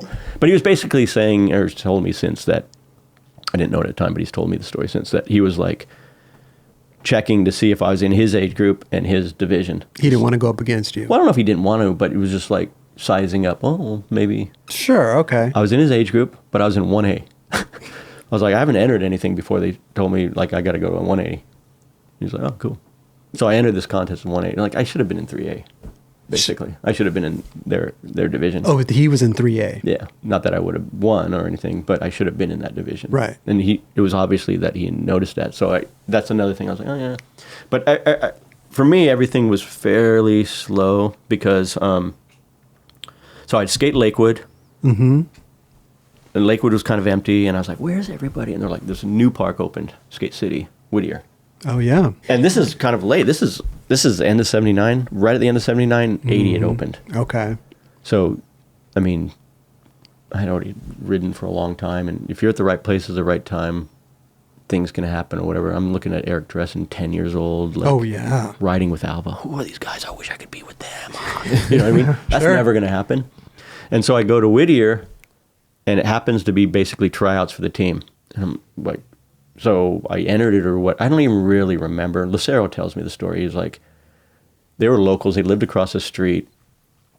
They were going to be on the team. Skate City team. And they basically had a small event or something. And I guess it was a contest, but then they basically picked the team out of that contest. Okay. And the pros were, George Orton was a local there. Amazing. Like one of the first dudes that do massive frontside airs. Really high frontside airs. Gnarly. He's like kind of a Danny Way-ish type of skater. wow. Like a, just big. balls out guy. For its time. Okay. Ray Bones, which had just got his board on Powell. And we knew who he was from before because he'd ride Makaha and stuff. And just the best style. Beautiful. Like, didn't even move. Like, when he did backside airs, he honestly looked like he was just riding up a piece of Plex. Just Perfect. He was such a great style. Wow. He was a judge in this guy, Daryl Miller, which made up the Miller flip. Oh, yeah. Actually hadn't made up the Miller flip by that time. I don't think yet. It's right around that time. They were the judges, and I got on the team. Got on the team? I got on skates. I won the contest, and they put me on the team. And like Lucero tells me the story because they were like locals. It was already open for a little bit, and they were going to be on the team, and we came and took their spots. Oh, wow. That's what he said. And I was like I was a dirt bag. I had the worst equipment. I was a pile. Just a full scumbag. Because we had nothing, and all the rad skaters at that time always had the newest, cleanest, raddest equipment. Right. New wheels every week, new boards, whatever was and that was half of it. Just the way you look at a guy and you're like, that guy's sponsored. Look at that. And he's like, no, he's just filthy rich. Sure. Yeah. But at that time, most skaters were. It's kind of like now. There's a lot of good people, and there's like really who do you pick and how do you decide? Yeah. And it's kind of the playing field was kind of the same. Mm-hmm. And the old school pros were already selling products, so they weren't going anywhere. Right. But all these new kids were like, On the come up. yeah, what's going on? Yeah. What's going on? And the tension, because of the contest, were kind of dying at that point. And yeah, it was an interesting time, man. I mean, Neil Blender was an AM. Was a bunch of AMs. We're all AMs. Gator was an AM. Tony was an AM. Christian was an AM. Okay. He rode for Marina. He rode for Big O. Then they rode for Gina. Gina. It all happened quick. So when I got in that contest, George Orton was like, "Hey, would you want to ride for Variflex?" So not only did you get on Skate City, I was like, "No, I just came from England, wondering if I could be. I don't want to really get on a team." what do you mean? This was your dream, though. I'm telling you, I was like, No, it wasn't really my dream. I didn't. No, Well, it was maybe dream was the wrong way, but people were already saying like, "Hey, are you sponsored? Are you sponsored?" You had it in your mind. Yeah, I think I think I honestly told them I was riding a Ray Bones board. I had bought a Ray Bones board. It was smashed to nothing, and I was like, honestly, I want to get on Pal and Ray Bones gave me a board. You told the Variflex guy like, that. I remember he asked me that, and I was like, kind of, no. If I ever did get sponsored, I'd kind of want to ride for Ray Bones or Powell. Powell. Ray gave me stuff.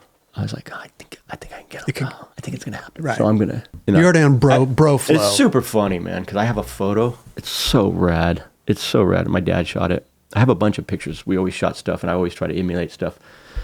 And I can just see what I'm doing. Like, I'm sitting there talking to George Orton and Ray Bones in the photo. But it seriously looks like I was like, hey, Dad, I'm going to walk right by him. And when I get close to him, can you shoot the photo?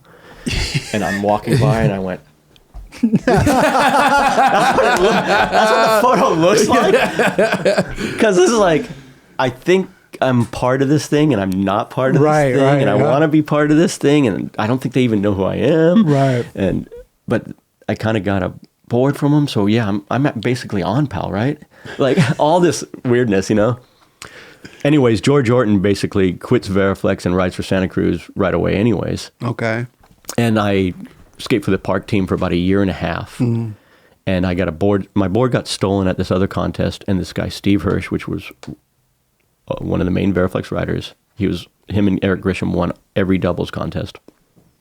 Gave me his board because I got my board stolen. Actually, I'm skipping a whole part. Daryl Miller, after Ray Bones thing basically didn't happen. Ray kind of wasn't even going to the park that much anymore. Daryl Miller got a board. I got a couple boards off Daryl Miller. He rode for Kanoa. That kind of died too. Okay. And I was riding his board. It got stolen at this contest. It fell apart, and I don't even know why anybody steal those boards. Fell apart so bad. And Steve Hirsch gave me a board, and which is crazy because it had those Variflex trucks on. Oh yeah. Backwards trucks. Actually, Skate Master Tater was the team manager of Indy at the time, and he was the manager of Skate City. So he had given me trucks already. So I'm like, oh, I'm kind of getting flow from Indy. Got a free board. Things are moving forward. Yeah. But I'm nobody in this thing because they gave everyone product, like everyone. Like right when I went to Skate City, this guy, Greg Ty, took me to Steve Cathy, to Genus guy, like had me go skate the skate park and skate in front of him. It was like a tryout. I didn't know. I was like, what do you think about it? Casting. Okay, nothing. How about the Sims guy? No. So the guys that were at Whittier kind of like I think they saw something and tried to ship me and sell me around. Okay. I even got a phone call one day. They're like, Stacy Peralta is bringing Scott Foss and Steve Caballero down to this contest.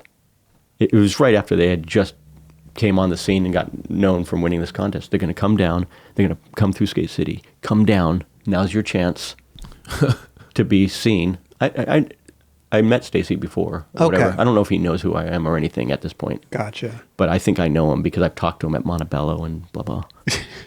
He didn't know who I was. Okay. Now's your chance. He probably didn't even know, I'm thinking like, oh, Ray's probably already talked to him. Gives me some boards. Like, I'm like, and then all my friends are like, at the park are like, here's your chance. Let's get you on Pal kind of thing. Wow. Let's get the Bad News Bears on Pal. Okay. Because we're the Bad News Bears. I come down, skate around or whatever. Cabs basically has said since like, oh gosh, we hated you. No. Why? Why did they? Why were you trying to the just local kid that just hometown hero? fall around, Oh, yeah? fall around. Were you trying to do tricks behind them and stuff? Or I you were can't just, imagine that because I didn't even skate like Yeah. Cab. Okay. I skated more like Foss, which was a little bit. He's like kind of aggressive. Okay. A little more aggressive-y. And out of control more. Gotcha. Wonderful. So, Kev, So you was like following these guys around But the no, park? I guess I was. I don't even really know. I'm thinking, they went to skate this. I went to skate it with them. They went to skate that. I went to skate it with them. I'm thinking like, They're trying to get away from you the entire time. yeah, maybe.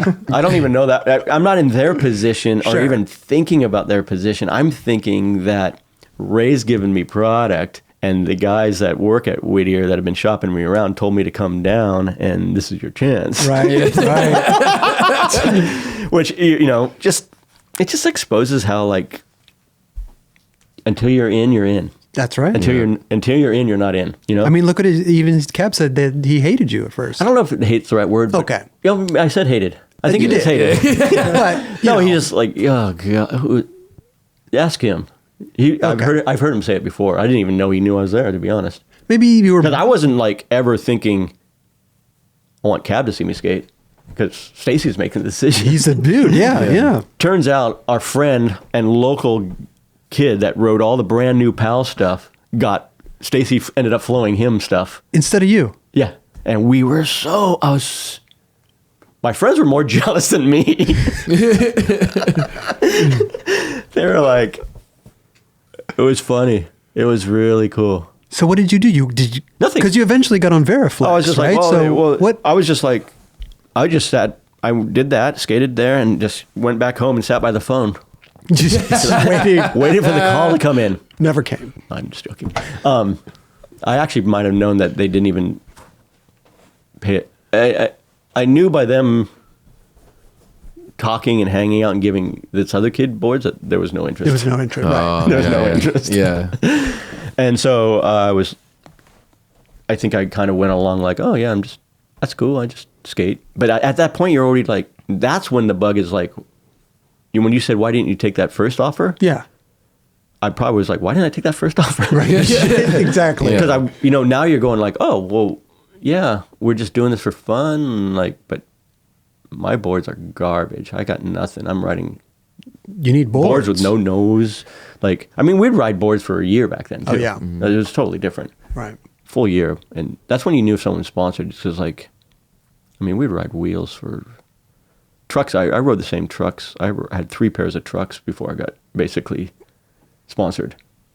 From 75 to 80, I had 3 pairs of trucks, basically. That's incredible. We rode trackers. Everyone rode trackers because there was no other truck. And then a truck named Bennett came out, which turned way better. And so it's like some people were like, if you weren't sponsored by Tracker, you went and rode Bennett's, I think, pretty much. Right. Everyone was sponsored by Tracker, though.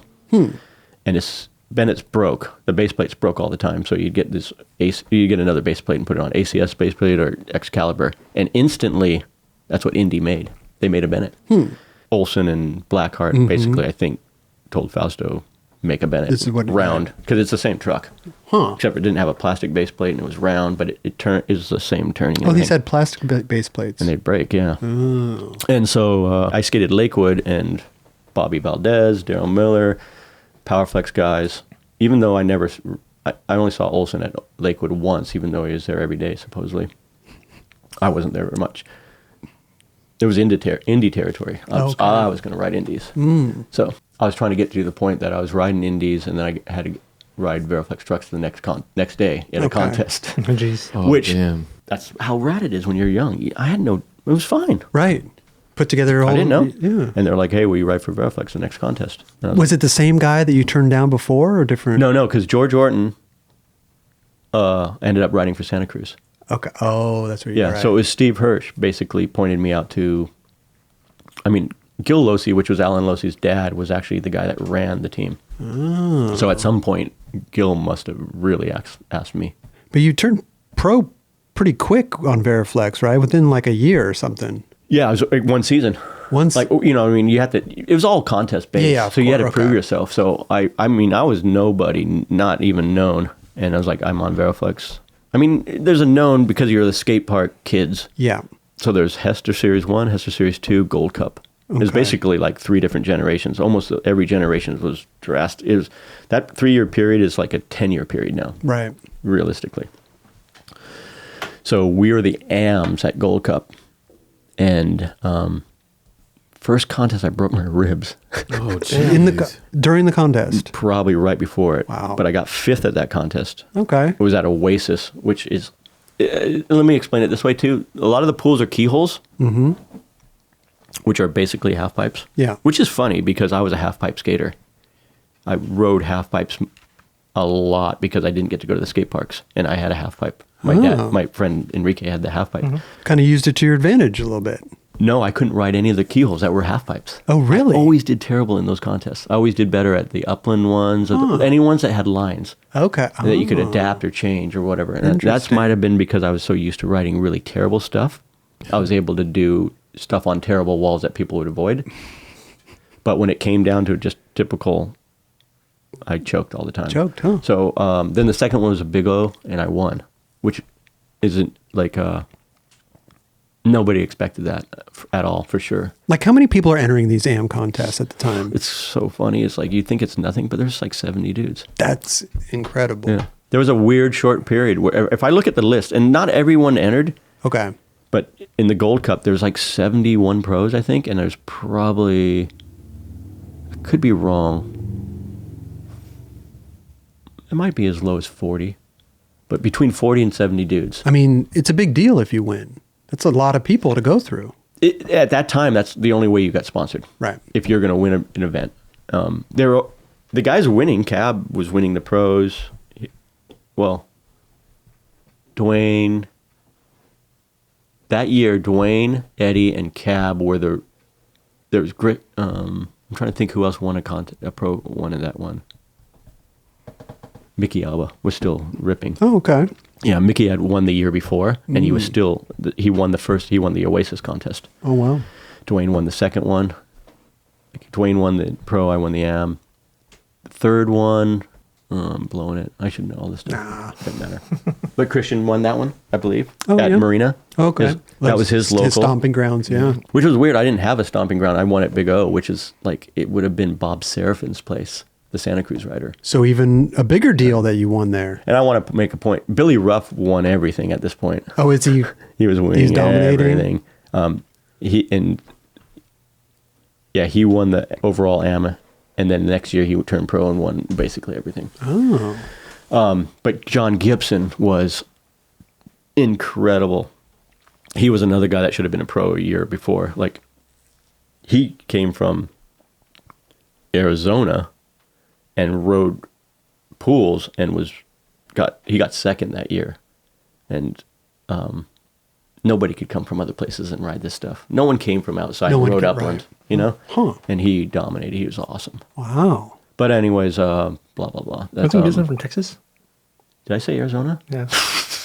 Yes, you rule. Why did I say Arizona? I was thinking of this Arizona contest. Yeah, he's from Texas. So when you're winning all these contests, or, you're doing good, and then what does Variflex just ask to say, hey, when should you pro? No, it's not that fun. I won a lot of amateur contests in the ASPO days, the skate park days. It was pretty easy to win. Okay. Then it moved to the sponsored thing, and I won that one main one. I got third overall. It was whatever. What happened was skateboarding died. Yeah, right. It completely died, and there was almost all the parks closed. Most of the riders kind of just phased off or didn't know where to go, and they didn't. The next year they didn't show up to the contest. I think one of the biggest reasons, and this is a good reason to learn from competition too. The year they did the Gold Cup, they decided they were trying to figure out another way to make it more unbiased, Okay. legitimate, real competition, take the bias out of skateboarding, which we'll get to that, but that's the only good part about skateboarding is the bias. There you go. Yeah. The biased opinion is the only good part about it. Yeah. I like that guy. I Sure. feel this guy. Oh, yeah. I saw that guy. So in the competition, they decided that year that 25% of your score, there's 75 is your runs. You took 2 runs, best run counts, 75% of the score. 25% of the score was the compulsory. Everyone had to do the same 8 tricks. It was Really? set. Frontside carve, frontside air, invert, backside carve, backside air, invert, slide to fakie, fakie slide, rock and roll, rock walk. You had to do the same run. Everyone had to do that run, and it basically judged you on how you used the pool and if you could do the tricks. Yeah. And at least half of the pros from that era didn't want to do inverts. It was a new trick. And they were forced to learn it. Like Olsen will say it or whatever. Like, I never learned it. I didn't want to do it. Yeah, he did. He actually learned it. He'll say to this day he never did one. they were forced that, which is fine, but it's like, no, it's not fine. Yeah, of course. And it showed the AMs, like most of us could do it better than the pros. But we'd watch someone like Jay Smith drop in. John Lucero and I watched him drop in, and this is the run. You're supposed to do the compulsory. And he learned Andrick so he could do it. And he would just drop in, just did frontside carve, frontside carve, frontside carve, frontside carve, lay back. And we're like, he's the best. He's the best, right. He's the best one. But he couldn't compete the next year. Or he didn't want to compete the next year. It just made him like... Turned him off. Turned him off. Yeah. Turned him off on competition. This is what it's about, and this is only... But it also gave us opportunity. There you go. Which was horrible because basically skateboarding said, hey, there's no more pros. You're pro now. And we're like, we made it. We get to... Where's everyone? Where's all our people we love? Everyone's gone. Yeah. Damn. This is what, 81? 1. Okay. 81. Wow. Yeah, 80, that was that contest where they had the compulsory. 81, it was so small and it was dying, they had pro-ams. And so I want to say there was a Pomona Pipe and Pool contest, actually the one that Rusty Harris passed away at. He actually had a heart attack at the contest. Oh, shit. Yeah. Damn. And I want to say Caballero, Mickey Alba were the pros from the last year. And then it was myself, Billy Ruff, Neil Blender, Tony Hawk as AMs. And I think I ended up in 3rd or 4th. And so it was like, well, you're pro now. You entered a pro contest. Like next Tony one. says, you just like walk up and you're like, pro am. Check the box. So did Variflex... So you're like basically going, I'll take the money this time. Okay. Last time right. you couldn't take it. Oh, Yeah. okay, yeah. Damn. So Variflex, did you ever get a board on Variflex, or you? Yeah. Oh, you did. Okay, because you were only. I'm just This is your realizing life. like how torturous this is. Like we're up to 1980. This is okay. This is okay. This is what we do. You know. But you turned pro for Variflex, right? But then shortly after Powell-Peralta, right? Yeah. Like Well, within like a year. No. I got on PAL in 83. Okay, 83. Got on Variflex in 80. Turned pro in 81. And I got on PAL in 83. 83. How did the Powell thing come So around? yeah, you know what happened is so one of the reasons I got on Variflex, which was awesome, was they were going to go on a U.S. tour, and I don't think even AMS ever went on a U.S. tour. So I got on and I went on this U.S. tour Okay. with them, which was amazing. So but at that time, park after park when we're going was closing or closed or whatever. It was like the death of skateboarding trip, which was a shock. It was serious. It was the death of skateboarding trip. We went to Apple and Apple was closed. We didn't even go up to Cherry Hill because that had already closed. Were you just driving and you? We had mapped it out, but they had mapped it out. But when you got there, there was- Driving, by the time they had made shirts and everything, and then by the time we're on the road, Cherry Hill's closed. We're not opening it. Apple's closing, but we will open it up for you maybe. Wow. Denver, Boulder was closed. They opened it up for us. Half the things were full of water. We're demoing at the most 8 people. 8 people are showing up. Yeah. What? This is nobody. It was dead. Park after park. It was Damn. the Losies had already started kind of moving into all the skate parks were closing. They're struggling, so they started making RC racetracks. Oh, okay. And they started getting kind of into the RC car business as we're going on this trip. Huh. And by the time we're done, Gil realizes, like, I'm not going to do the pro thing anymore. I'm going to do RC, Really? basically. So the owner, his brother owned the Variflex and together. Mm-hmm. And so the pro side of it was basically like, man, I'm going to go over here. Wow. So I was still on Variflex as a rider without Alan Losey's dad, Grisham, Alguera, all the top pros were basically, there was nothing. So it was me and Alan left on Variflex basically. Damn. I started working at Variflex so I could make some money. Okay. What, a warehouse job or Because something? my dad's belief was coming true. Couldn't make any money doing this. Yeah, making money at doing it. So I had odd jobs. I worked at it's a great job too. I worked at Variflex silk screening. You screen your own pro boards. Yep. I'm getting the timeline off a little bit. So I actually got a job. So I worked at Whittier Skate Park. Okay. Whittier Skate Park closed. And that whole the whole period of Whittier Skate Park and all the antics that happened at skate park is a whole nother thing. That was just amazing stuff. We can get into that too. But we're jumping ahead of it. So the park closes, and I actually get a job working at a night watchman, so they wouldn't steal wood From what, a construction? at a construction site, drawing my graphic for Variflex because they were like, "You're going to turn pro." So I'm sitting atop, you're a top pro. You're going to get a board. Night watchman, so people don't steal wood. Thinking, should I get a layer for the ramp? And like, yeah, you get a board, but you get to draw it, come up with ideas. And I'm like, wow, pros skateboarding is not as I had dreamed. No. So then I get a job at Variflex silk screening boards, Okay.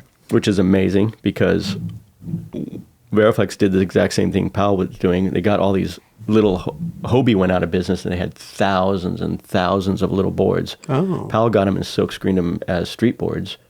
Variflex got them, and I was silk screening them as Cobras, freestyle boards or something. I don't know what they were, but they were so bad that they had splinters and everything. They're ripping the screens, and I'm like, driving all the way to Chatsworth from Alhambra, like, what am I doing? Oh my gosh. What am I doing? And I, obviously talked to my mom going, wow. This is I was like, This is- Stacy this is- Peralta is the only one that's even doing anything with this. right. Like he was a pro, and I was like, is this what it is? It's like, it's over, and now we have to figure out this avenue, like, to do what Stacy does to do it? Like, it's done.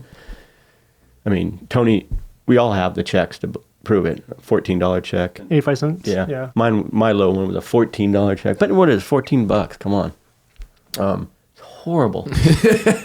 He was 13 or 14, he says, right? Yeah. Oh, I can get by. I was 18. Yeah. Yeah. I was like, well, this is right on the cusp of like, okay, you got to figure this out. So, Desert Ramp Battle was the next contest. And I was skating with Stevie a lot. Okay. Because I was like, you just want to be around dudes that... I would go to San Jose. This is pathetic. I'd go to San Jose and have a horrible time, couldn't skate and everything, but I'd use it for motivation. Really? Yeah. Oh. I'd go there and I just used that type of stuff for motivation. I don't think I ever went to San Jose and skated well and had a good time. I never went to Del Mar and skated well and had a good time. What was it, just because of the park or? No, it's me. Just It's just how I function. Like, I don't Just know. in a I can't bad explain mood. it. Moody, emotional. Yeah. Skateboarding is emotional. It's about these things. It's not about those things. And Right. when you're put in those situations, I just used them to Fuel the. fuel it. Yeah. Because it's playing the game. Yeah. A lot of people can't play the game because the game's not that fun. There's only a few people that actually like that game, Yeah. and they do really well. But a lot of people go, that's not the real thing. How do you deal with it? And so I was so scared to not get it that I was like, I understood it. Play the game. Right. Figure it out. Do what you have to do so you can do what you want to do. And part of it was going skating and being pushed and being so motivated that you didn't do as you'd want to, that you came back on fire. There you go. Yeah. So I was skating with Stevie a lot. I think we were friends. We connected, I think, a lot. I think he was attracted to that I just didn't give a rip. Right. So the next contest was Great Desert Ramp Battle. And this is a time where I was making bondage pants and stuff, and Stevie was wearing bondage pants and started playing music. And even at that contest, this is when you interview Stevie, he'll tell you the whole story. Okay. But Stacy was like, what are you doing? You don't care about skateboarding anymore? Because he wasn't in first place or something. He was like, you're wearing punk, you're hanging out with Lent. I don't know. And then he came back and won, obviously. Okay. But at that contest, Stacy came to pick me up with Stevie to go out to the Great Desert Ramp Battle. And the story's been told a million times. But I had to talk to my mom, and my mom straight up went to Stacy. Was like, "Yeah, Lance is really concerned and worried about the future, and he loves skateboarding, he wants to be involved, but it's kind of like, where does it go? Where's it? And, he's pointed out and showed me, and we know that you've done this. Mm-hmm. You're a pro that has done this, and he's interested in you. Have any ideas or how you can help him, or what he might think, or something like that." I basically approached him, and basically he came to just like, "Well, what do you want to come work for me?" Like work for you, or pretty much. Huh. And so we had the conversation. It was like, "Look at you think you have to leave Variflex? I'm not going to steal you off Variflex. I don't do that. But if it ends and you leave, we'll pick you up in 3 months." Which I don't know if we should even tell, but Stacy was awesome. He was very, very polite and everything. That's the right way to do it, even though you probably shouldn't. Which is amazing is Stacy never took anyone off of anything. It's incredible. Like, he wanted to build his guys. Yeah. But since the real scenario was that skateboarding was gone and he could see that I wanted to be around and work it, the real offer was for me to come there. I wouldn't have a board anymore. I'd ride for it and just kind of fade into his position as he taught me and showed me what the ways. And so I got on as an employee, actually. Really? And one of my things was I went up, hung out with Stacy and Stussy, and went to Powell once a month with them on meetings and things, and was going to make intelligence reports and learning the business. Mm-hmm. And because basically the intern. Yeah, basically a professional intern. I mean, it's fuzzy at points. It's like whether that's what was really thought or not thought or expected. I don't really know, to be honest. I looking back on, I feel actually really guilty because I was like, I ain't doing that. I'm gonna beat your dudes. That's what you were thinking, yeah. But that's what you had in you, though. Well, since I was a kid, you want the guys that you think are the best to think that you're good. Yeah. Of course. I've had this conversation with a couple people. It's like, there's nothing you can do if you're like, you're good, but you're not my favorite. There's nothing you can do. No, it's true. Yeah. It's true. There's nothing you can do. There's nothing that poor kid can do to change that mind either. No. Yeah. Nothing. You can do all the right things, and you can get to the point where, like, I never really thought that much of it, but you're amazing now. Yeah. That's all you can do. You can never go back and go, yeah, you were the dude. When you were following Stevie around, I saw how you were great. So that will never happen. But the amazing opportunity, and to sit back and go, that's like, even in the documentary, it's kind of, I would say it's kind of, I think things are misunderstood. Oh, yeah. After I talked to skaters. Because my main thing is, they were like, "Oh, you never thought you were good enough. You didn't belong. You should have belonged. You belonged." I was like, that was never really said. I never should have been on Powell because I rode for someone else.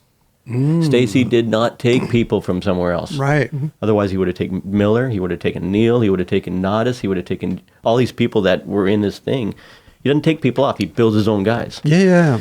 But I was this mishap that was supposed to go work and just refused to do what I was supposed to do, and force my way back in. Okay. Yeah. I was just like, I'm going to win the next contest. And I was so adamant about winning the next contest. And next contest was St. Pete. I got second. And then the next one was Upland. I won. One Upland. Yeah. Wow. But I'm also that type of dude, too, that was like, one, I don't have to win again. I don't have to win again. I just had to prove my point. Right. So I have this wrong motivation. I have just it's interesting. Yeah, it's like, without being super rude, I've been told by people, like, by bosses, you're a jack of all trades, but, master of nothing, right? Wow. And I'm like, which is a good thing, I guess.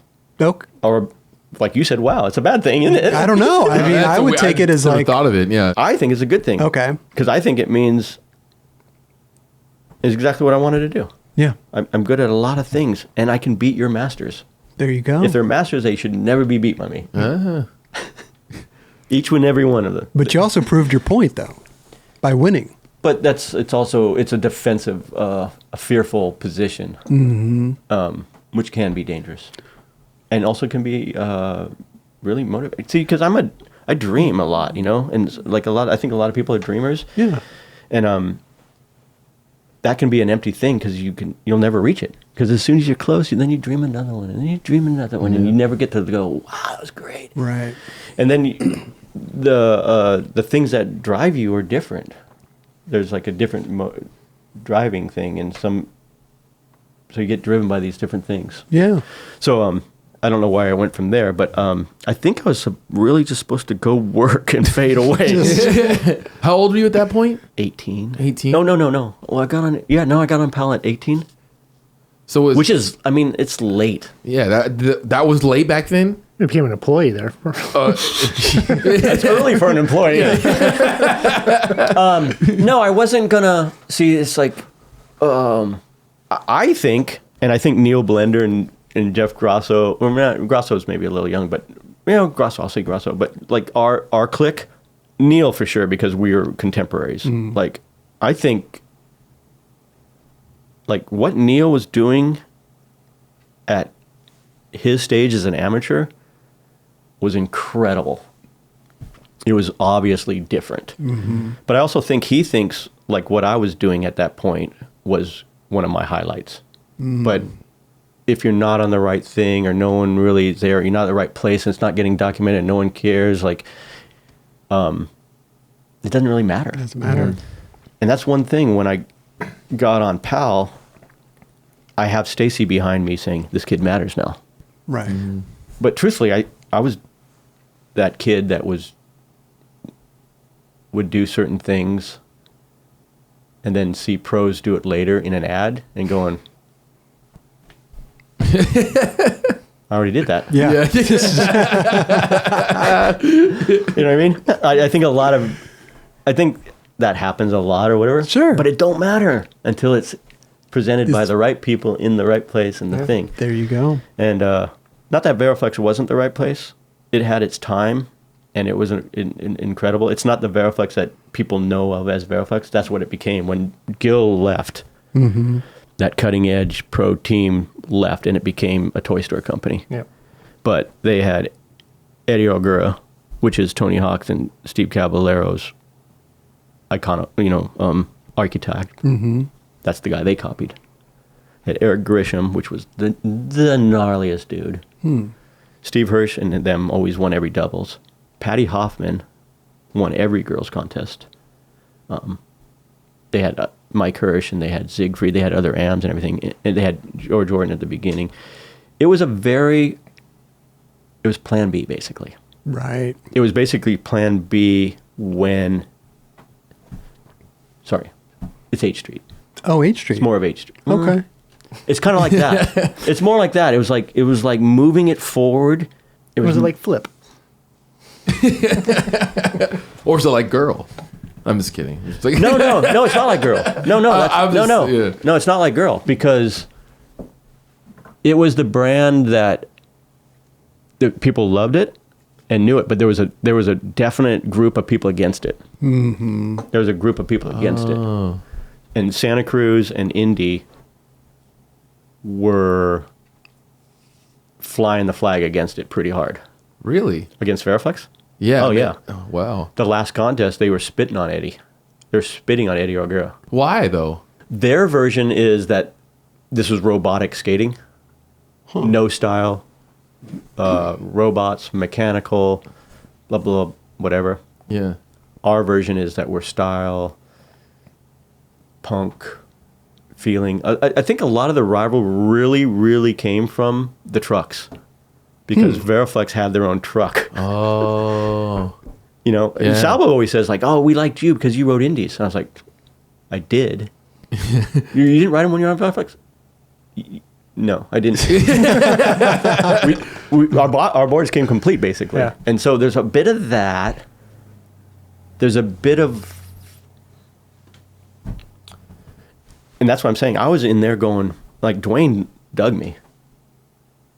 Like, I was on Variflex, but he dug me. He would come, like, and Salvo would too, but they would spit on all of it, you know. But I was on Variflex, so they weren't supposed to like me, kind of thing. And the Variflex dudes were rad, and they always say, "Oh, it's the robots," or "They're not punk," and we're punk. And I was like, but Steve Hirsch went to punk shows before those dudes. Like, so it was just this weird thing. A lot of them, it was very trick oriented. Gotcha. Skateboarding was very trick oriented at the point, and everyone learned that you could do an axle stall and a new trick and win the contest, rather than you go back and look at it. And Steve Alba's lines are amazing. And the things he's doing, he does lean, grind, revert, but he wasn't placing in the top 5 because he didn't have the new tricks. Didn't have that. And that was happening right then. And there was a rebellion against it. And the rebellion against it was coming from the same people, though. But they were pretending they weren't that. Like Dwayne Peters and Eddie O'Gara are exactly the same skateboarders. Like, they skateboard exactly the same way. Right. One doesn't surf or one doesn't carve. They do new tricks. But Dwayne, they're the guys I was talking about before. Dwayne played a theater, and he created a following of this is what you're supposed to be. And it was against Eddie, which is a shame because they're actually they're friends and they are the same dude. But it almost created a shtick that he has this. He's trapped to now. Yeah. Where he could they could enjoy themselves now. It's a shame. But he's still stuck in that because he doesn't realize, like, everything outside of acid dropping into the square that no one else has done in the world, people can do. Oh, right. We love you, Dwayne, because you did the acid drop. Not because you spit on Eddie, not because you pretended to be more punk, not because you put up a wall, because you're a better skateboarder than anyone in the world. Not because you can OD more, not because none of that stuff, you know? You know what I mean? That's all the stuff other people can do. Sure. What you do on a skateboard is why we love you. Yeah, of course. And that's why we love Eddie. Yeah. But we can still go, the theater and that feeling that you brought us is what we want. But it also can kill the other guy. The next guy. Well, it kills the next guy and also kills you. Yeah. It's like, where do you play that game? Where do you play in between where it's not self-destructive and you're still that dude and you enjoy it? And it's brutal. Skateboarding is chewed up and spit out thousands of people. It still does. Yeah. Oh, yeah. Yeah.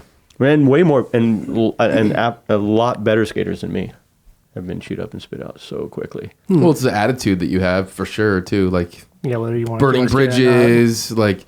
You got to be if you're going to be in the skate, you've been in the skate industry very, very long time. And it's because obviously your skateboarding is really good. You've done a lot of great things for skateboarding, but you have a good attitude about it. And I think that sticks out a lot to people. And that's the people that need to be in skateboarding still. There's a lot of great skateboarders that, I get it. You know, everyone's had rough times, and some people have had harder times or rougher times, and it's how you navigate it. And I mean, Stacy taught us well: be prepared, it's ending. Be prepared, it's ending. Be prepared, it's ending. When it ended, everyone freaked out. Yeah. But which is crazy is most of his dudes were able to navigate it. Yeah. Did he pick guys that can navigate it, or did he help us? A little of both, maybe. Yeah, that must have been crazy. Like, how was it when skateboarding died? Then it picked back up again, where you just kind of like, oh my. Which time? I don't know, but I mean, there was a time though that led into now, like basically, like like in the '90s, I guess you would say, like. Well, the '90s it died down quite a bit. Yeah. I mean, I've only known. Well, I mean, here, put it this way. Waves. We'll go back. I got on Powell as an employee. Yeah. And I'm going to do that, and I love that because I love the inner workings of it. The stuff with Stussy and Stacy, I loved it all. The way ads were made, that I would get the ads that no one else wanted.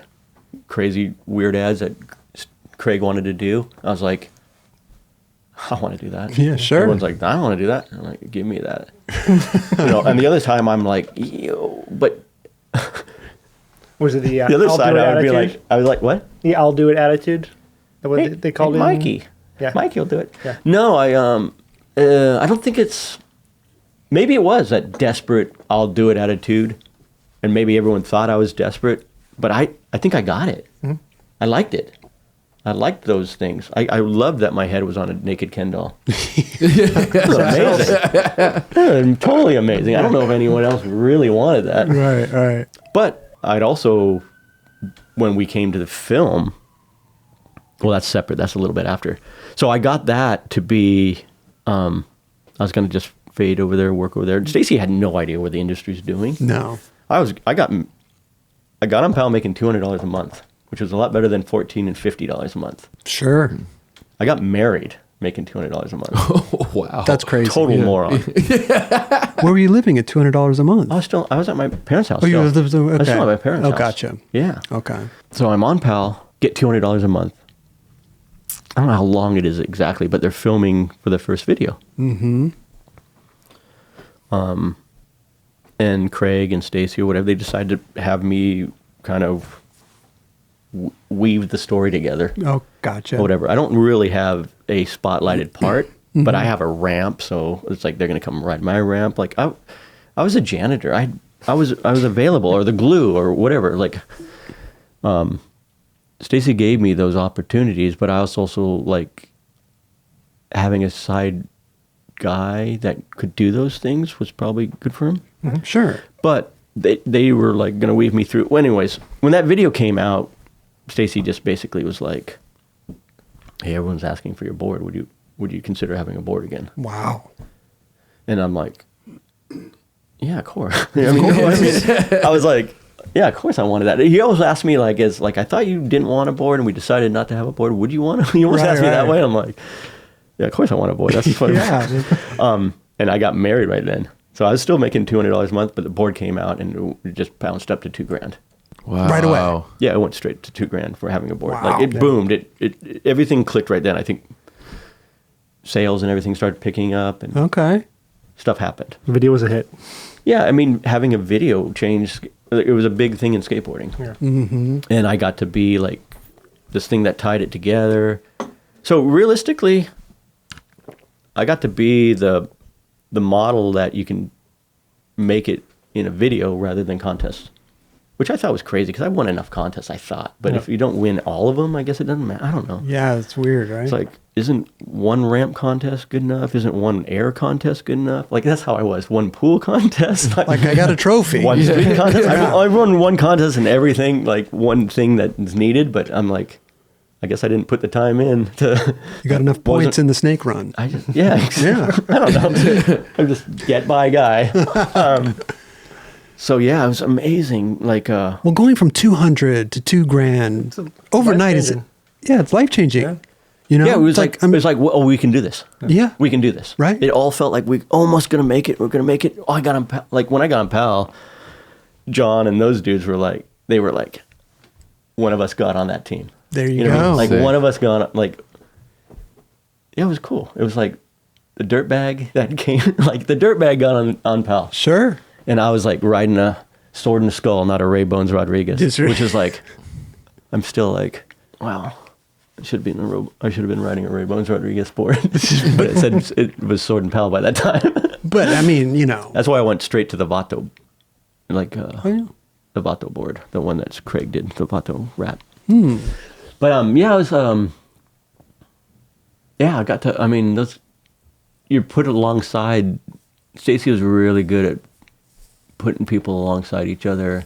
He'd always get people from two different areas, Mhm. pushed each other. Scott Foss and Steve Cab, and you're like, Scott Foss is the guy. Cab obviously is the guy. Yeah. But you know, in our hearts, Foss is everything too.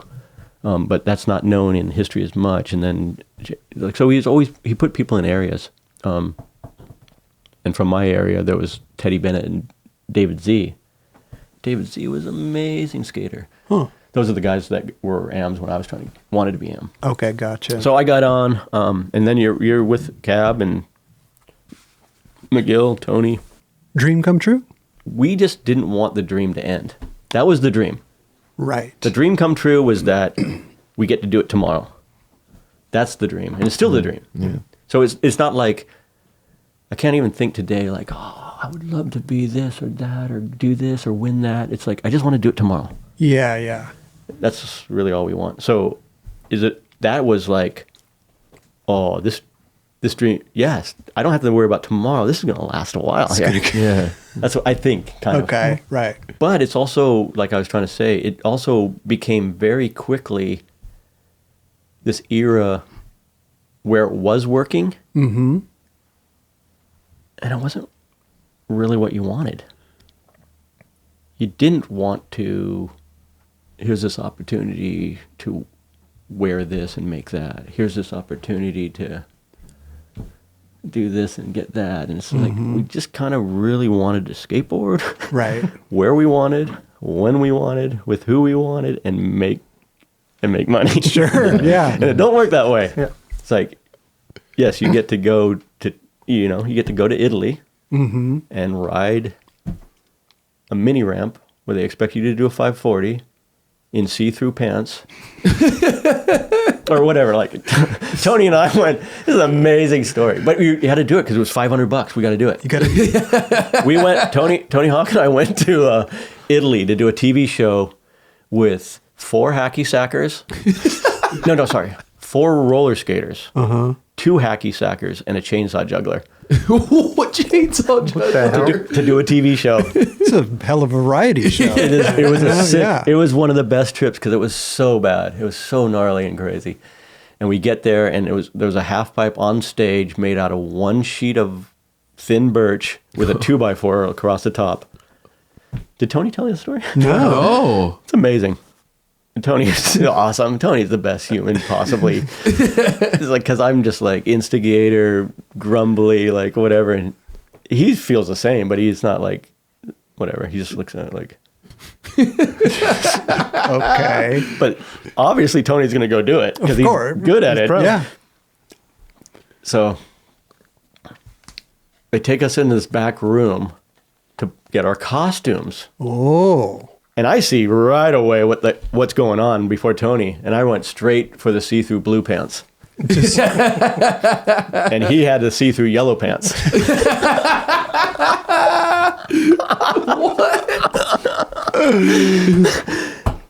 And first ride, I bailed and my knee went through the ramp. Seriously. Yep.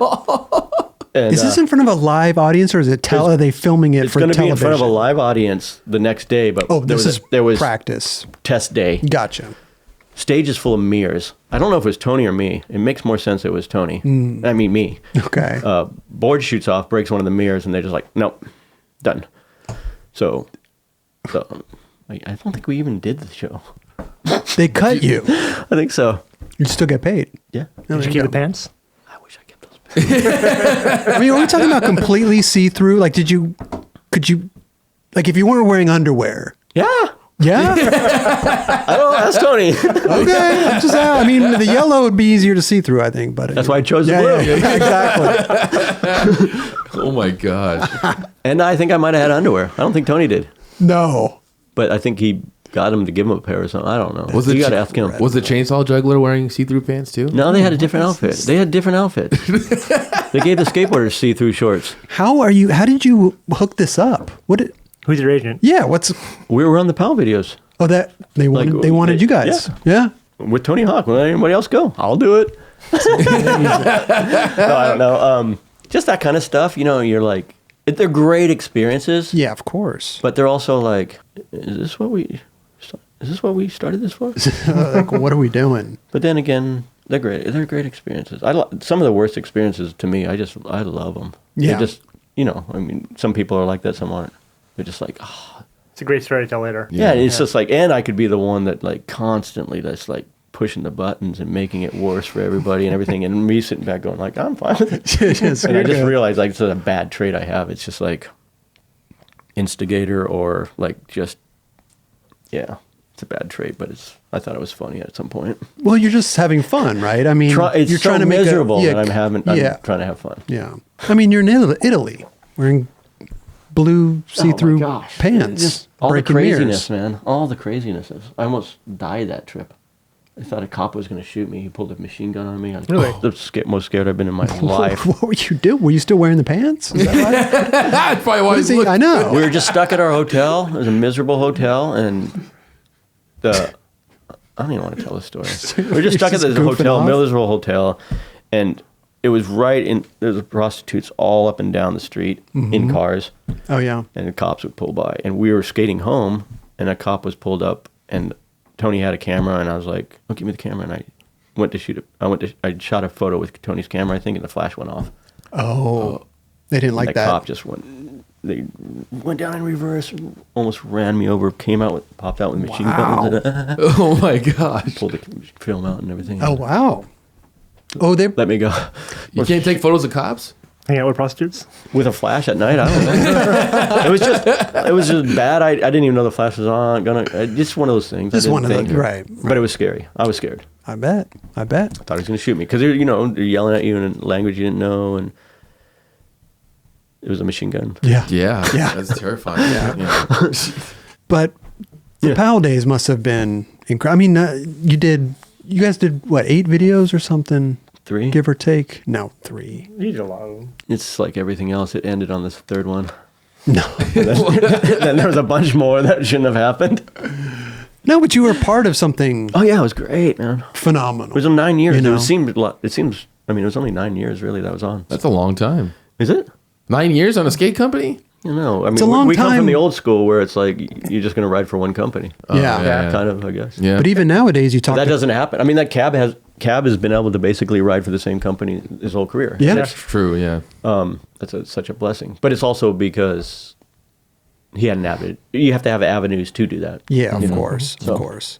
But what ultimately happened with Powell when it came to an end? Oh, when it came to that. Yeah, was times change. Yeah. It's just was skateboarding hitting that wave again, or were you just? no. Skateboarding. So They were riding the wave. Yeah, Yeah, we at were that riding their point. wave, and it's like the same thing. It's like you get on this train that you think nothing can go wrong, and Yeah. we're in the arena doing the same thing over and over and over, and street skating is really changing. Yeah, starting. Not that street skating wasn't there. I mean, I can go back to Whittier. Like, we've had these conversations. Like, even Stacy did a little post the other day of John Lucero and Richard Armijo. They got locals at Whittier. They got kicked out of the park. And all they would do was skate and imitate all the stuff on the curbs. Just doing slappies. Yeah, this is where slappies came out. Board slides, inverts, and all that stuff. So everyone comes to the contest, and Stacy and Stussy see those guys doing it. They come back and actually talk to them about possibly representing their brand. They're going to do little boards and street. They see Stacy sees where it's going to go. sees where it's going. Yeah. I think John basically. I know John and them are like, yeah, we don't want to do that. Can you just get us back in the park? Oh shit. And they didn't do it. No. They didn't do it. They didn't really take that opportunity, but they saw what it was doing, and he saw what the kids were potentially doing. And there was a change. It wasn't, everyone street skated, everyone skateboarded. Before we rode parks, we rode the streets. Sure. You know, there's that time, like I was talking about, like, all we wanted to do when people were doing 360s is I just wanted to go down the sidewalk and up the driveway and down the sidewalk and up the driveway, and then there's a bush and the surf thing. Yeah, of course. That's all you want to do, and then that kept going steeper and steeper to vert. So everyone skated street, curbs, everything. Right. Roll on the curbs. They messed with it, but because they were outside, they really developed a couple more things. So what did the tide was shifting more towards street skating? Yeah, bottom line, Stacy picked young guys, raised them up, Right.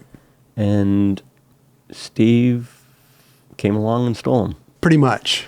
That's really what has happened. He was raising up dudes in an old way, where Caballero basically won contests for a year and a half before he got a board. Guy Mariano, Rudy Johnson, these guys are coming up. Oh yeah. He's trying to build them up. I feel very guilty because I think that was my assignment. Take them under your wing. For me to take them under their wing and kind of carry it on from there, and maybe I have a brand under them. Tony maybe have a brand under them. All these things, because that's where it was going. Okay. I don't think that's really where George wanted to go. It's definitely not. I mean, I was doing it. I was filming. I was doing stuff, but I wasn't doing what Stacy did. I didn't give up my life to go, I'm done. I'm going to raise these guys. Right. You were still doing it. And other companies came along. Steve came along, was just like offered him it all right now. Yeah, Rocco. Yeah, he came around and said, hey, we'll give you it all right now. So, Mike V first. It's like, and so at that state, how does Stacy compete? He wasn't going to play that game. Mm-hmm. And I think it really just hurtful and hard and not what does Stacy do? Yeah. If it's not the same world and I'm not going to play that game, where do I go and what do I do? Mm. And so Stacy, he raised up other guys. Ray Barbie came along, which was a great choice. Yeah, yeah. But the choices were less. Gotcha. And I would arguably say the greats were taken. Mm. Right? Yeah. Guy turns out to be great. Yeah. Does he not? Guy Mariano. And the greats started playing with, and bottom line, they wanted to hang out with Gons. Yeah, right. I wanted to hang out with Gons at that time. Yeah. But plus, Blind Video came out. I was like, can I you want to play with you guys? I had been already playing with Mark for a long time. And Sure. I'm like, we had already started going in that direction. Like, Stacy's our leader, Jay's our leader, Alva's our leader, Dwayne's our leader, Neil's our leader, Cab's our leader, Gons is our leader. He happens to be over there now. Right. That's Yeah. kind of that's what happens in skateboarding. But it's also too like the new companies come along, the cool kids kind of are over there now, right? And then It kind of didn't happen that way. It was always you're able to get the right guy and keep the right guy, and that was changing. Yeah. Right. Because the model of how to do it was changing, and it wasn't a model that Stacy necessarily wanted to play. he was more clean. Well, not even clean, because people say, "Oh, it's about the graphics or something." It's more about how you do business. Like, I want to raise this kid up, and let him wait for 2 years, Of course. instead of give it to him now. Yeah. Yeah. Because then you can find out who's the right guys. I don't know. I don't know. It was just a time. Don't get me wrong. It's just what it is. Sure. I in some ways, I think it was a great thing. Yeah, Some ways it was a interesting, horrible thing. Who left Powell first? Rodney or Mike? Rodney went to do basically start world with Rodney start here. Yeah. Rodney start from what I understand. Rodney basically is demoing for money, writing for Powell for board sales, which you're not going to get a board sale off a freestyle board. So Right. he's not making any. Because it was what he was doing at that point was basically sideshow. a sideshow. Yeah. Until Gons took what he did and made it the show. So he didn't get any money. There's demo, he's doing whatever. And so I think Rocco came along and was like, I'm going to start a company and you want to be a partner? And he was basically a partner with that. And then Powell found out. He was like, hey, you can't do that. Oh, he was double dipping. Well, he was starting to try to dip. He wouldn't get anything. Yeah. Which I think makes 100% makes sense. Rocco's coming to him and going, "You're the best in the world, and you've done everything." And Lance Mountain is over there getting money. He was on Variflex. You know what I mean? And, Sure. and that's what that's done a lot. Yeah, of course. I was in. Yeah, I'm not gonna say that stuff. I've heard that said to writers and stuff, and I've seen that happen. And Rocco was rad. He was fun. It was like it was new. It was changed. We can do whatever. It's yours. You can do whatever. And Yeah. part of that's true. It's a lot of that's true. Powell was in a place that couldn't or wouldn't go there. Right. Stacy was in a place that couldn't or didn't want to go there. And Rodney's gone. Tommy and Thebo see they're and truthfully, Stacy came to me one day and said, "Hey, I'm going to leave the company. What are you guys going to do?" Jeez. Like not like, "Hey, I'm leaving. I'm dumping you. Oh. What are you going to do?" He's like, there was conversations like, "I can't start another brand. I can't do that to George. I don't even know if this stuff's cool to talk about. Oh, it's Well, people wonder about it. Though. But everyone has a different seriously. view of it. Yeah. Stacy might have a different view of it. He wanted to be there, but he couldn't be there anymore. Right. Was he already getting into filmmaking? The company were going in these trajections. Vision and Powell going, it's going to get bigger. We're going to get buildings. We're going to do these things. We're going to go here. We're going to go here. And it goes, and it's like,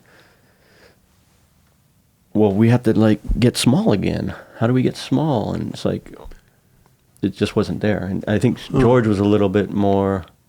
It's almost weird talking about because they're going to see it or say it different. But George was more like, you're not really doing what you want to do, or you should be doing films. That's what you're getting into. But I think Stacy wanted to be a part of skateboarding. It was just because I've had a conversation with him later that I was kind of almost blown away with. Like, he was almost freaked out. It's not the right words. I use the wrong words all the time. He was almost freaked out that when he did leave, no one in skateboarding reached out for him. Hey, Come work for us. do this, do that, work it. And I kind of was like, we thought you wanted to go. Right. And we saw it differently. I almost like, yeah, you're out. We're still stuck here. Like, we can't get out. Right. We're stuck in this mess that we no idea how to make money, how to make a living, what to do. We don't even know what to do. And so he was just like, it collapsed. The financial part of it collapsed, and the building and blah, blah, blah, blah. And so Stacy was out, and he was just making sure that it's like, he didn't, if you talk to Stevie, he never even went to Stevie to tell him, because Stevie had this Vans contract. Oh. And so I don't know how Stevie sees it, but Stacy saw it as like, I don't need that. He's cool. He's good. Tony, Mike, and you, like, what are you going to do? What are you going to, right? You guys got no money. I mean, we went from 2,000 up to 20,000, and then we went, and we're all married, and we have kids, and I'm sending my kid to a school, a private school, same one I went to. Oh, really? Wow. Same teachers. It's so awesome. Have a house finally, have cars. And Tony's even bigger, more stuff. Right. To Nothing. you guys got it basically $1,000 or less than $1,000 a month. Like, everyone's going bankrupt. Everyone's Crazy. living off their savings. What are we going to do? Were you saving money at the time? Were you living off your, or were you just, I didn't make enough. no. No. But you were just, No, I had a small savings. okay. Real small. No, I didn't. I just had a house, money in the house, cars. I was cool, but I didn't buy a ton of stuff that I was going to drop far, and I didn't. So I couldn't scale down to $1,000 though. Yeah. So I was like, that's when Stacy knew, what are you guys going to do? What are you going to do? Like, what are you going to do? Did you have an answer for him? No. I was like, I don't know what I'm going to do. I mean, George was, at the same time, Pear was working there, and Pat Brennan Oh, yeah. Pat Brennan. rode for Powell, came back from a trip, came to me, was like, George is going to give you a company, and I'm on it. Seriously. Pat knew that before you. Well, the whole conversation was like, that was where it was going to go a couple years before that. It didn't. Okay. And that ain't going to happen. And now that Stacy's leaving, it's collapsing. Now we're going to do it. And then I had that conversation. Like, so that was all happening. Like, what's going on? Per Willinder was there, and he was like behind the scenes, and he was Rocco's friends, and it was a weird time. And so Stacy was like, "What are you gonna do?" And there's even conversations of like, well, "Why don't we all go do something?" Like, I can't do that for the workers, or it's like, it's kind of time for you guys to branch out, I think. But make sure he was awesome. I think he was trying to protect skateboarding, at least mention to it, stay together, have power, have influence, so this doesn't get out of our hands, because it's out of my hands now, Right. and it's in you guys are me now. And I knew that, and that was heavy. I was like, that's never gonna happen. I'm not you. Right. Like, he was really good at being the middle guy. Like, we all rode for Stacy, really. Everyone, I think, would say they rode for Stacy. But George provided the way for it to happen. Sure. He made he did all this. It was a great combination of things, but it was filtering off. And they were looking for a Stacy replacement. I'm nothing. I'm not him. Right. I'm not even diplomatic. Weird talk. I would probably bum Stacy out all the time. I was like, that's a lie. He goes, that's being diplomatic. And I'm like, and I'd be lame because I'd be like, to me, I can't do that. That's a lie. That's just diplomatic. You have to be, in the middle of all this mess, you have to be diplomatic. And I'm like, I can't do that. Right. And I'm too selfish. I'm not like Stacy. I'm selfish. It's just the kudos or whatever. It's just a tip of the hat to how awesome Stacy was, and just giving me that window, because I would never be here without that window. I would have been on Variflex, and it would just ended, and I would have been bummed, and I got given this. And I feel guilty that I didn't pick up the reins and and be able to hold Guy, but I knew I wasn't going to be able to do that. It's just I can't. But if he couldn't do it, I can't. How can I do it? But what about this new company that they were offering you? Oh, I'm going to do that. You said no. But I went to meeting after meeting because they were saying, "What are you going to do?" And I'm like, "They're good." But if you had nothing, they went straight up. They have a name picked out? No. George actually called me up and said, "Hey, we're going to give you this company. Right. You and your wife can move up here and work in the warehouse and learn some computers and do this and give me the name of the company, your rider ideas." And I'm just playing along going, oh gosh. And I had talked to Costin. It was funny. I had talked to Costin. I was like, "Hey Eric, if I ever start a company, would you ride for it?" No, I'd never leave 8th Street.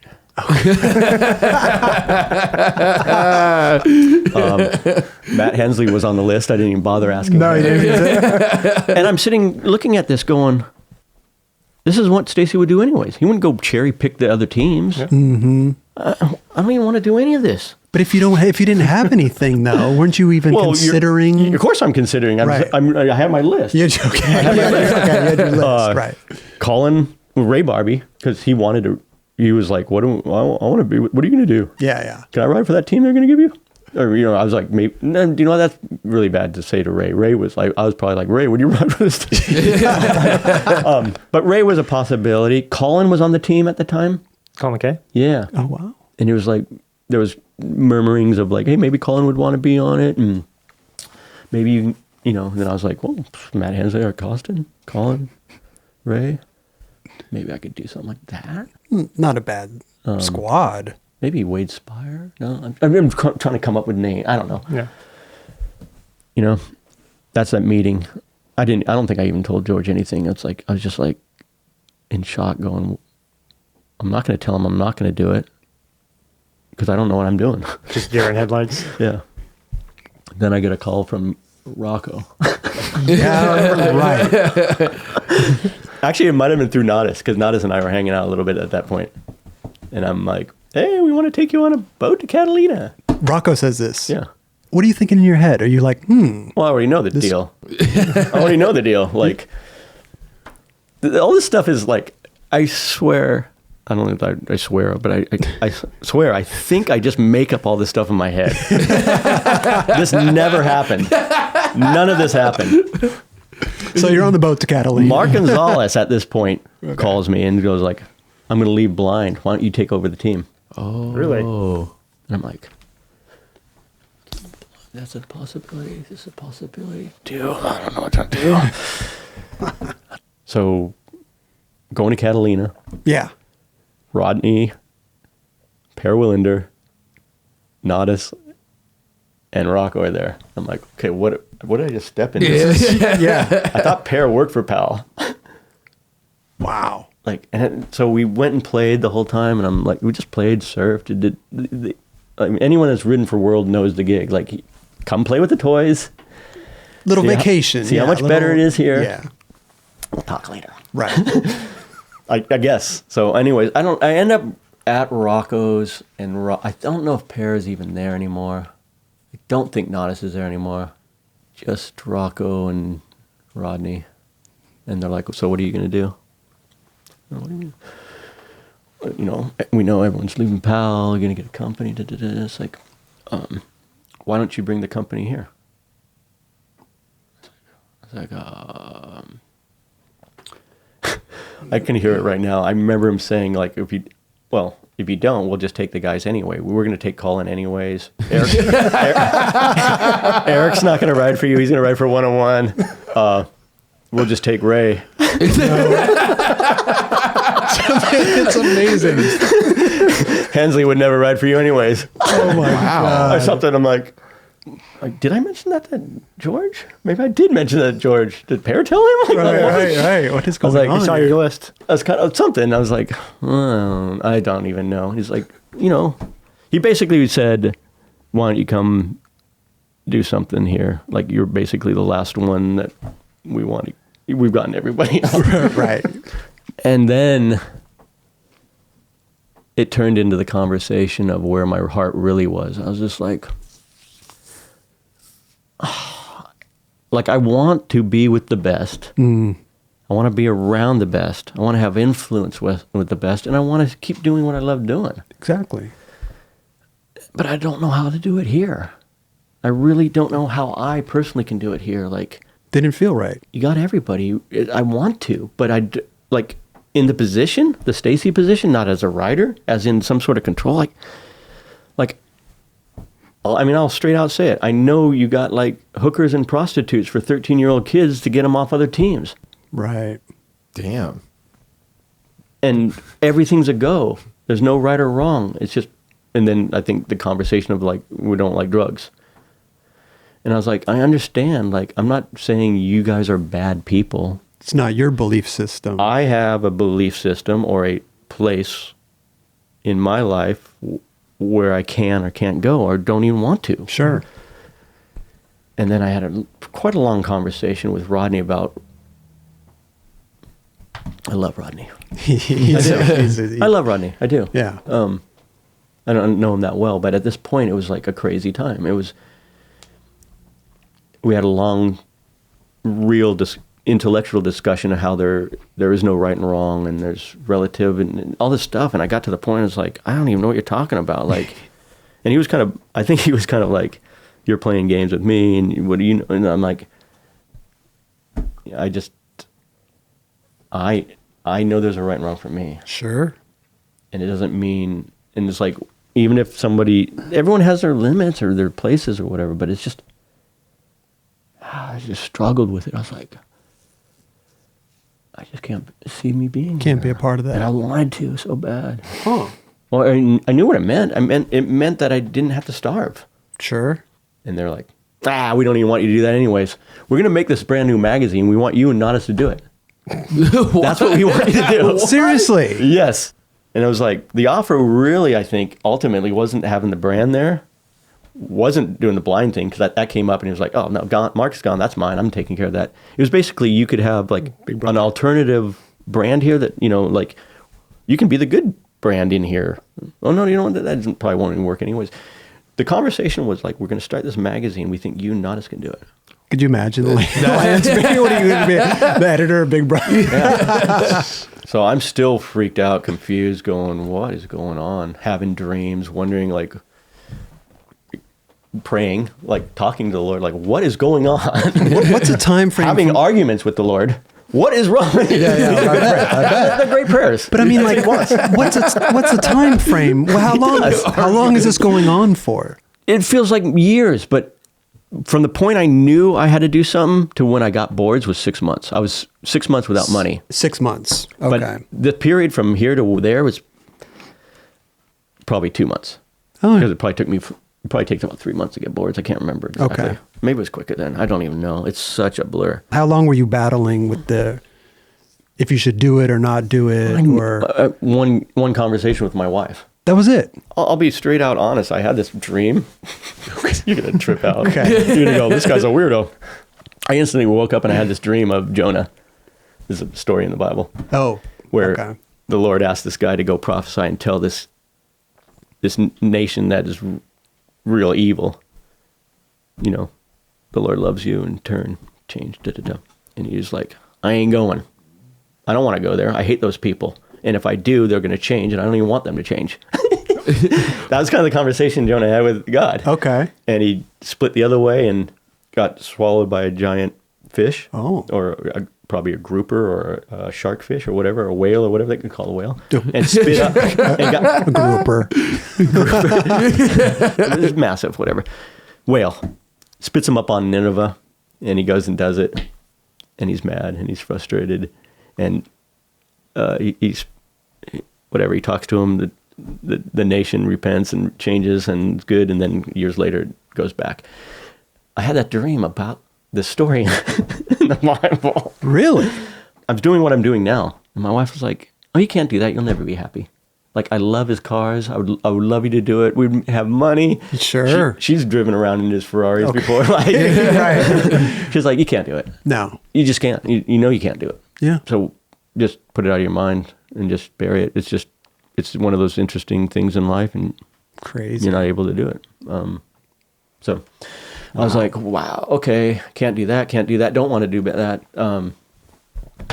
What? Now I'm empty. Now what? Start your own company. I was like kind of in that process of that's kind of all I have to do, like, or go get a job or do that. And I was just like, I'll tell you this other biblical one too. I went to my pastor friend. I don't even really know him that well, but he's and I just said, here's the scenario. What do I need answers. I got no answers.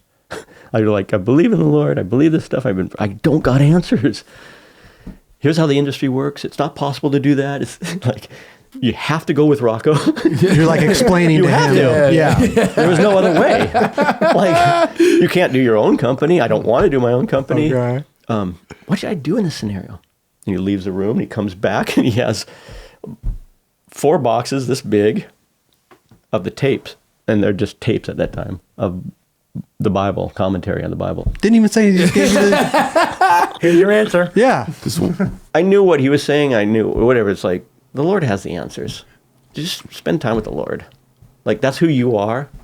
I'm not saying that people don't know that. Like, that's the answer for everyone, even if you don't know it. But the people who do know it, you better get doing that. Basically, all signs were pointing. So I was just To like, no. Lord, like, what You do I can't do do, this. man? I don't even have any money. Like, I don't even want to do this. I do want to do this, but I want to do it the right, like, and I was just like, I know I can't be in business with someone that thinks completely different. Right. I can work for someone. No one's offered me anything except for Big Brother, which it wasn't. Okay, I'm going to go to the bank tomorrow, and if I can get a loan, I'm going to just do a company, I guess. Wow. And like, luckily, rad, Lord, that ain't going to happen. No loan? Can I get a loan for 80 grand? Yeah. Yeah, right. Call up. I was like, you bet. We ordered boards. We got a company. I think that's how we're going to pay the bills. Did you even have a name? Oh, yeah. I you have pages of names. Okay. And at the same, like, I've ordered boards. Order from Taylor? Taylor Taylor Dykema. Ordered boards. Graphics? They don't even draw yet. Okay. No, because I'm going to take them to Squeegee's. Just get boards before I even know what I'm going to do. Gotcha. Order. Then Pear comes to me and Tony is like, hey, we're leaving too. We're going to do a brand. We're going to do a distribution. You should be part of it. I was like, oh, maybe that's what I do. Oh, there's the answer. Go down there. Just start working on a warehouse.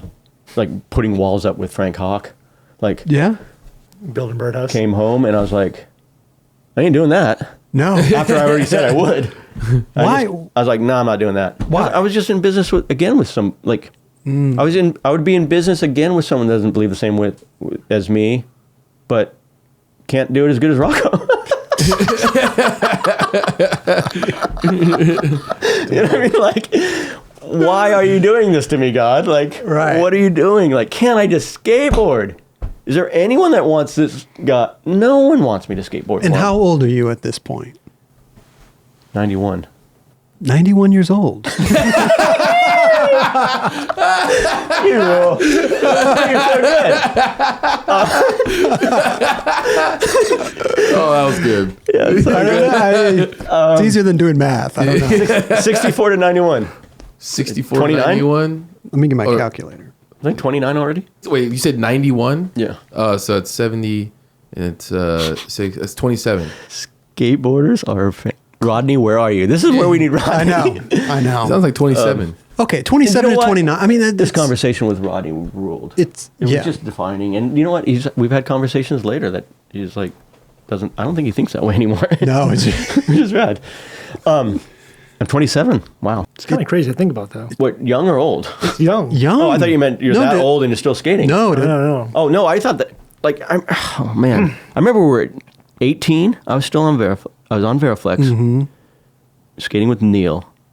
I might have been younger than 18.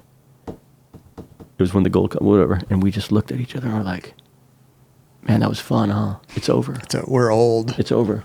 Yeah. Well, because back then, too, it was people were. And so when you say 27, I'm quick. like, oh, gosh, I was way over. Like, what? Extended? Why, you're going to try to start something new and pretend you're part of this thing? Especially when it's this new thing.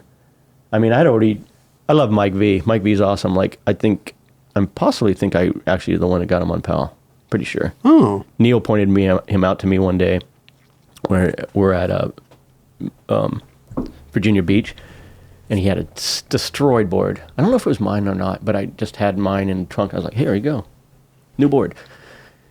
Came to the parking lot. He was doing the stuff in the parking lot at Virginia Beach, and I was like, Stacy, that's the kid I gave the board to. And then he was on Powell.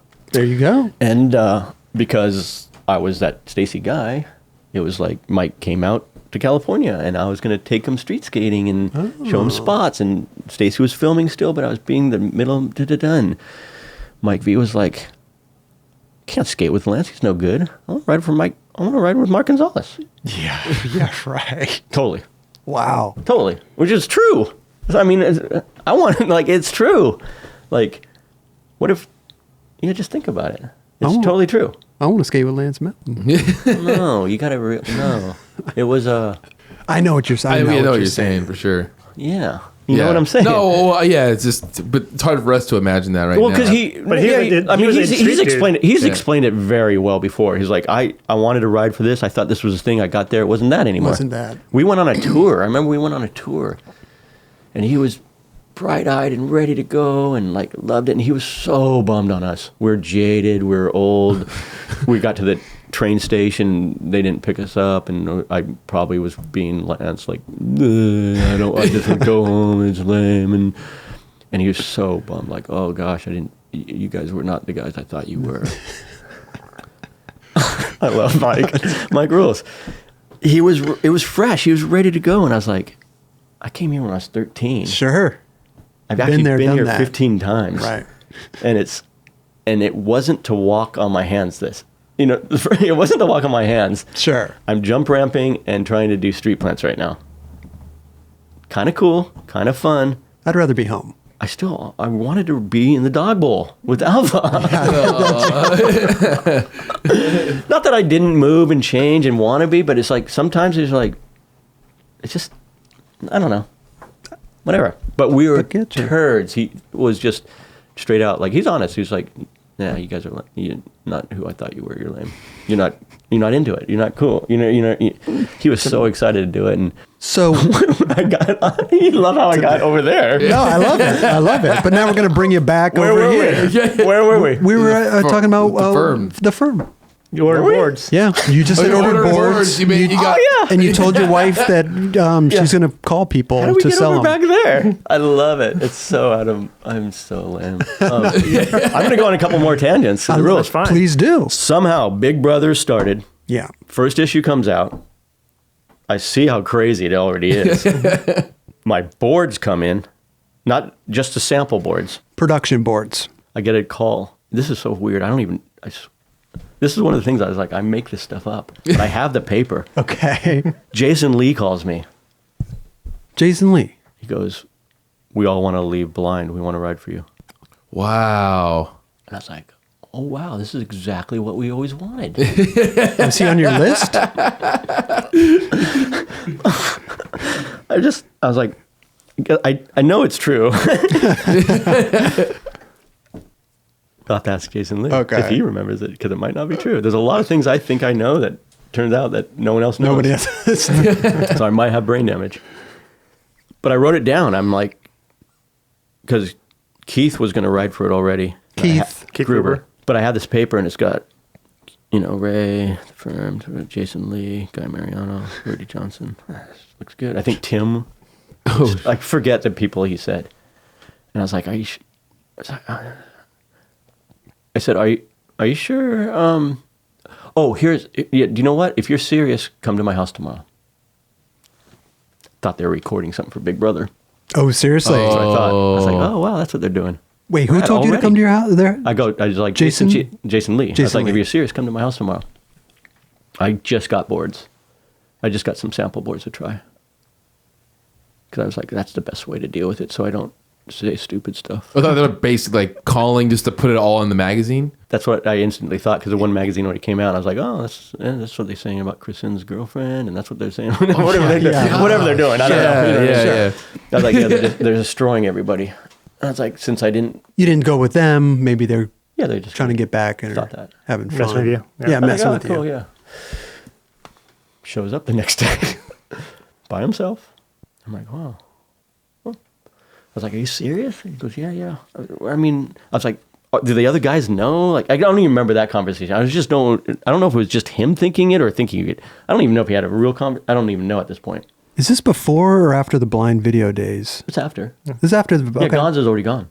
Jason left shortly after that anyways. He left right then. He left anyways to do Blue. Yeah, that's right. He left. Blue. He was leaving. Mm-hmm. Obviously, the rest of the team wasn't leaving. Yeah. It was just him. But it rules because I have this board too. He got on the board, did 1 360 flip and snapped it. I have it. Wow. I saved the board because of it. And we sat there and talked, and I was like, I want to do it so bad, Jason, but I can't even do it.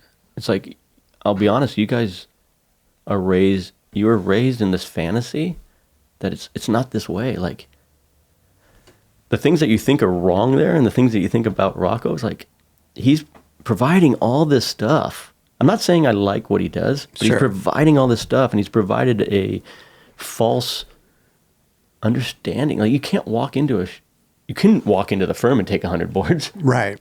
Company's gone tomorrow. Put you out of business. And same with World. It's just, it's like, I couldn't even, I hate to say, I can't even do it. Because I couldn't even make you happy. You guys would be gone, and I'd be... Did he understand, or did he... Yeah, he started Blue.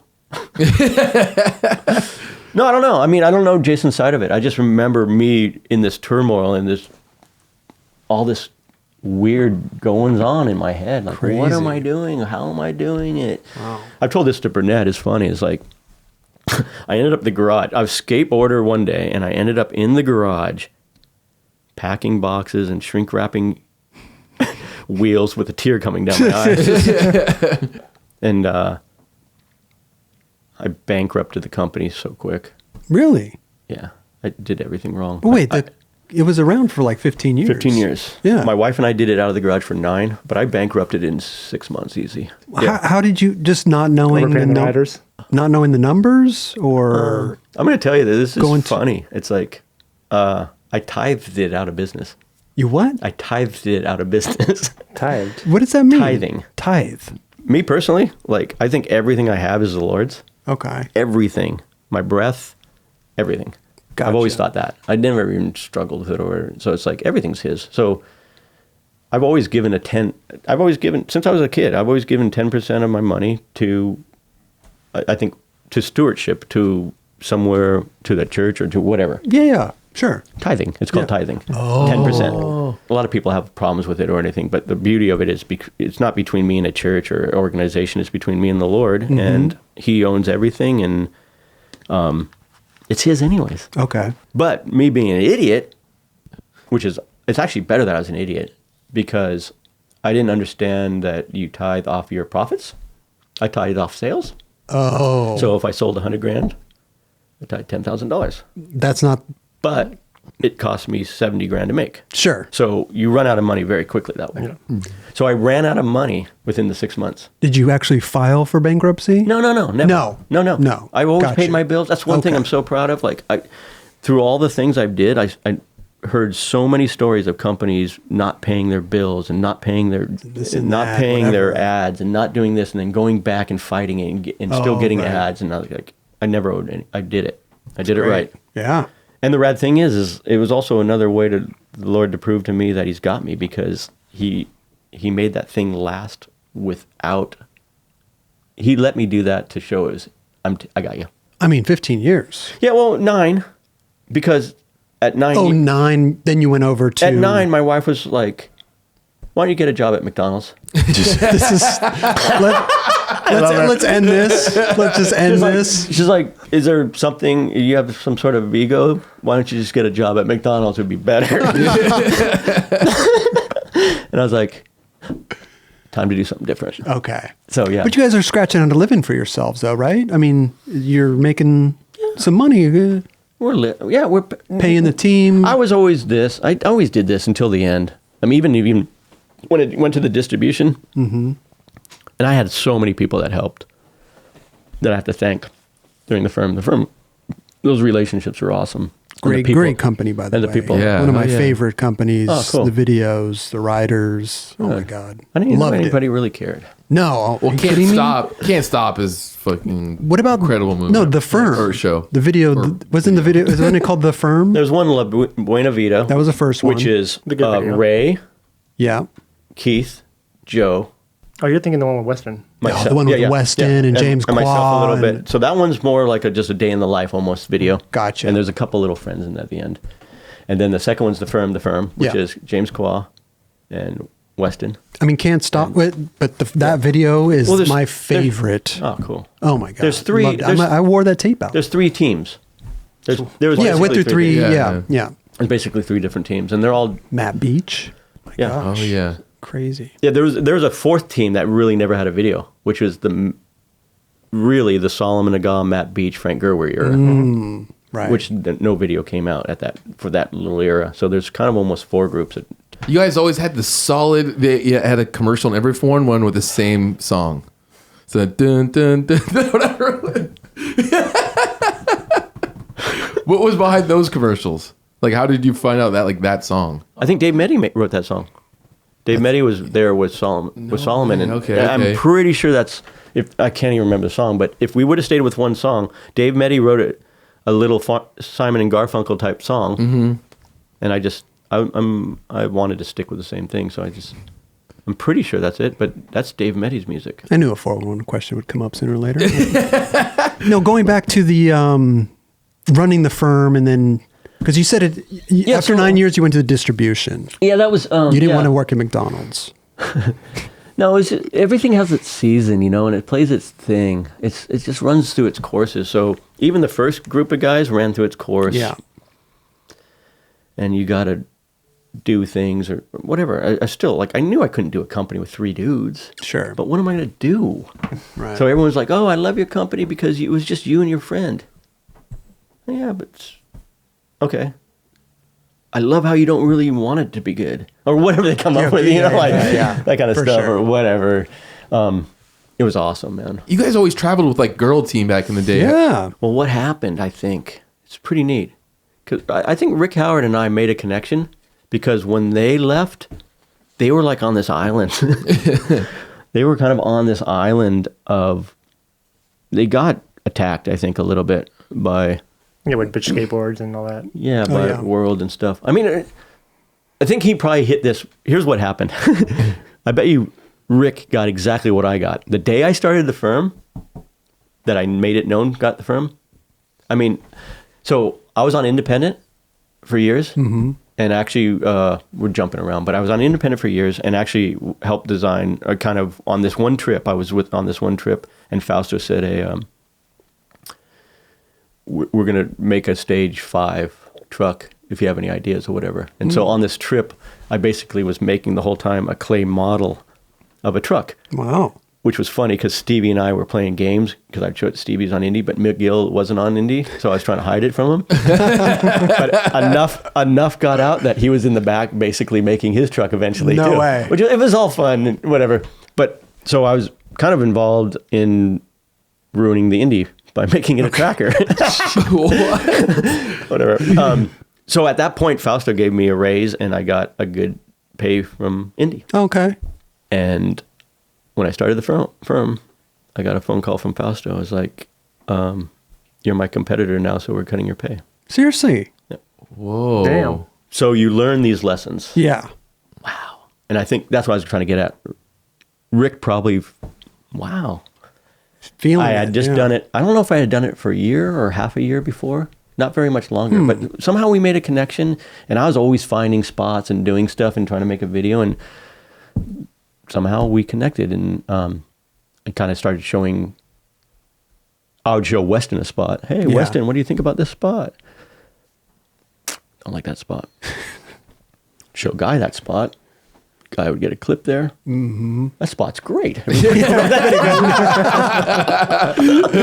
Yeah. Something like that, maybe. Sure. I don't know why. So we started spending time, and I started doing little things here and there with them. And You did some of the early graphics too. yeah, I did. I did actually one of the worst graphics ever made. What? Which one? I don't know if I'll bring that up. Okay. It is the most embarrassing graphic ever made. It can't be that bad, It is- man. Come on. It is worse than bad. Maybe in your eyes. No, it's bad. We won't talk about it. I did a couple of other ones that were, neat Okay. for its time. Let's call them neat. I don't know. There's different times in skateboarding, man. I like graphics, and then like there's times where it's just like you just want to do things with your friends. It's 100%. Yeah. It's interesting. There was a time that we had gone on some trips together. It was awesome, and we almost went there. The distribution almost went there. Yeah, I bet. And why didn't it go there? To the outside world looking in, it looked Yeah. like that was a good marriage. Yeah, it should have happened, and it probably not could have happened. It would have happened. So then what happened? It wasn't the right thing to do. Okay. And I told Rick it wasn't the right thing to do. And I probably didn't explain it well. No. I don't know if I did or didn't. It was just, I knew it wasn't the right thing to do. But then you, I wanted to do it. yeah. I wanted to do it. Here's the thing. I don't want to own a company. I personally don't want to be in ownership with someone that isn't a Christian. Oh, okay. Gotcha. I don't want to. More than that, I want someone. If Rick would have said, "Hey, would you ride for girl?" I would have done it. Oh, you would 100%. Oh. I was waiting that whole time. When Stacy said, "Hey, what are you going to do?" I was waiting for someone to go, "You have value. Can you ride for us?" Right.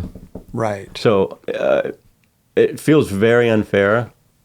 I feel guilty, even though I love the firm. I've always had a guilt that I wasn't able and I didn't do what Stacy did. Yeah.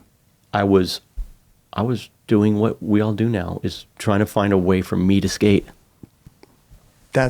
which is not fair to your team. Yeah. But that's a new world. It's not that it's not fair to your team. That's what it is now, because the other people, the other way it's done, it can't provide enough for the team either. Yeah. And so honestly, it was like I kind of had, I don't even know how to explain it. It was like if I would have gone to girl, I would have wanted to be able to do stuff that I would have had the means, or hoped I had the means to do stuff I would really have wanted to do, and put together a team that they wouldn't have wanted probably. Oh, you think? Yeah. Well, not now, because at that time, yeah. But seeing people that they did put on later, Right. some of them were actually the guys I mentioned. That's the wrong way to say it. But I will say this to the credit of the Lord. When I was having these crazy prayers with him, arguments, prayers, whatever, I was like, I want to have influence with the top guys. I want to skate. I want to be able to skateboard. That's what I really want. But if you have something else for me, if you want me to go get the job at McDonald's or what do I do in life? But I want to skateboard, and I want to be with the best guys. There's plenty of opportunities I could have gone and done outreach things, and all those people are going, oh, you got to do a Christian thing, and come teach at the churches, and I don't have any desire. The Lord never put any of that desire in me. Right. He put the desire that I get to hang out with Jovante Turner or whoever they keep coming. There you go. Yeah. Even if I'm a moron or a weirdo or whatever to them, that's my desire. And I realized that even though I didn't understand it the whole way through, I realized that he did do that. That's what he did. Yeah. And if I would have chosen these other routes or mistaken these other routes, not that I did the straight route, but none of that would have happened. Even if I would have been at Girl. Huh. Because I feel for Rick and Mike. They were in the same position that I always was at. You're the owner. No one's going to ask you right to ride for. Like I got a Nike. I get to ride for Nike because I'm not the owner. Right. Kind of. Yeah. And that is and I'm not trying to say rude or anything. I love those dudes. I feel that the Lord protected me from that situation. Mm-hmm. I would have been behind a desk, slowly moving down that route I was always trying to stay away from. Right. Even though it would have been very cool for skateboarding and the riders for the firm to be there. Sure. Right? Yeah. It would have been killer. Like I said, I thought it was a perfect marriage. It would have been killer. And we were already kind of there without any of the paperwork. Perks. Yeah. Yeah, no, totally. Yeah. I don't know what the perks were, but without the paperwork. Like you were already there. You were already side by side. But kind of. And it's like all you want is that belonging and those friends and those relationships and those things. And Richie, I'm still real good friends with Richie, and it's just like we talk about it a lot. Mulder. Like, Yeah. Just the relationships we get to have is the funnest part, man. It's incredible. Like, yeah. I'm sitting here with Lance Melton. Yeah. But it's also like you know what I'm saying? You're locked in when you don't get to float. It's true. You get locked in, and I'm that's one thing where I've done a lot of things with a lot of people because I want to have those experiences, and it's like you know how it is when you get into one little group, and we all think this way, and everyone becomes the enemy, and everyone skates nasty or holds their arm, whatever it is. holds their arm like it's broken. Skateboarding has been so awesome for that reason that I've got to float in and out of the relationships, even though, and ultimately I think that's kind of why the firm, I did stop it. Yeah. Because when I went to the distribution, I kind of already knew that was the exit plan. Exit plan as in you can sell the company to them, or you could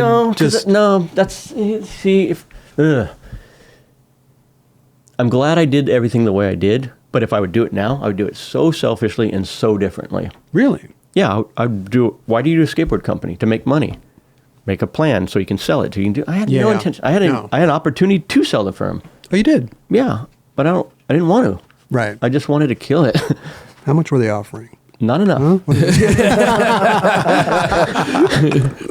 I mean, it's never enough to consider it because it's just like, why do I want to see the firm at Kohl's? Exactly. Right. Like, why? Yeah. For a year's pay or something. Like, yeah. Let's just go work again. But so the exit strategy. Well, I know. I mean, whatever. Like, obviously, it wasn't me and my wife doing it. I made a licensing agreement to sell it through a distribution. Yeah. So there was a kind of change. As soon as we did that, Baker came too. Okay. And there was it was in the camp of there was. I don't think 4 or 5 brands can sell well out of one thing. Okay. And the established things was already there. Mm-hmm. And so ultimately all I really wanted to do is I wanted to try to accomplish one more video more the way I felt I hope I could. Gotcha. And at that point I had Humphreys and Clairville and Kurt, and I had some pieces where we could have a family to try to make that happen. Right. Rather than just me filming the garage floor and trying to make up some intros where people are like, how did you make that? That seemed on the budget you had. Yeah, I filmed it on the garage floor. So it was cool. It's like, it was like one more thing I wanted to piece together. I think partly too is like I do things at wrong time, wrong place. I had a couple conversations with people like, you're doing things wrong. You can't do it this way. Skateboarding's all about image and team, and it's this one thing. And you're like, yeah, I'm exactly what I want. I want to sponsor super eclectic group of dudes. Yeah. If I had the opportunity, I would do way more eclectic. And that was not what was super working at the time. Yeah. Then you're like, I have that battle of like, I was going to bring this too. I thought it was funny. Some of the sponsor me tapes that I didn't sponsor. I bet there were some good ones. Heath Kirchhardt. Oh, wow. Yeah. No way. And that was a hard one too. Why? Why didn't I? Yeah. Because I couldn't take care of him. Oh. Ray was in Tustin, and it would be like me doing what Stacy wanted me to do, which is like, hey, can you take care of Heath? Right. I don't have the abilities to. Mm-hmm. Ultimately, looking back on it, was great because I would have been whatever he one of the raddest riders in my opinion. Oh yeah. But I would have just been one of the guys he rode for, and that's no fun. Yeah. That's no fun. You know. Was that when Heath was leaving Foundation to go back to Birdhouse? No. It was I didn't take the tape, and that same tape he gave me became the footage that went to Birdhouse. Okay. Wow. Well, truthfully, he might have sent it to everybody. Yeah. I'm probably the last guy. But I think he did what everyone does, like firm stickers on, like I'm into you. No, I'm just joking. I'm messing around. I have booze in this tape too. No way. Wow. He probably tried to send it to someone else, not me. I'm almost sure of it. Got the wrong P.O. box, man. Sorry. I'm investing in these kids, and like I spent more time investing in their real lives, and it's one of the reasons I let Billy off the team. Billy Marks was on the team for Oh, me. yeah, but okay.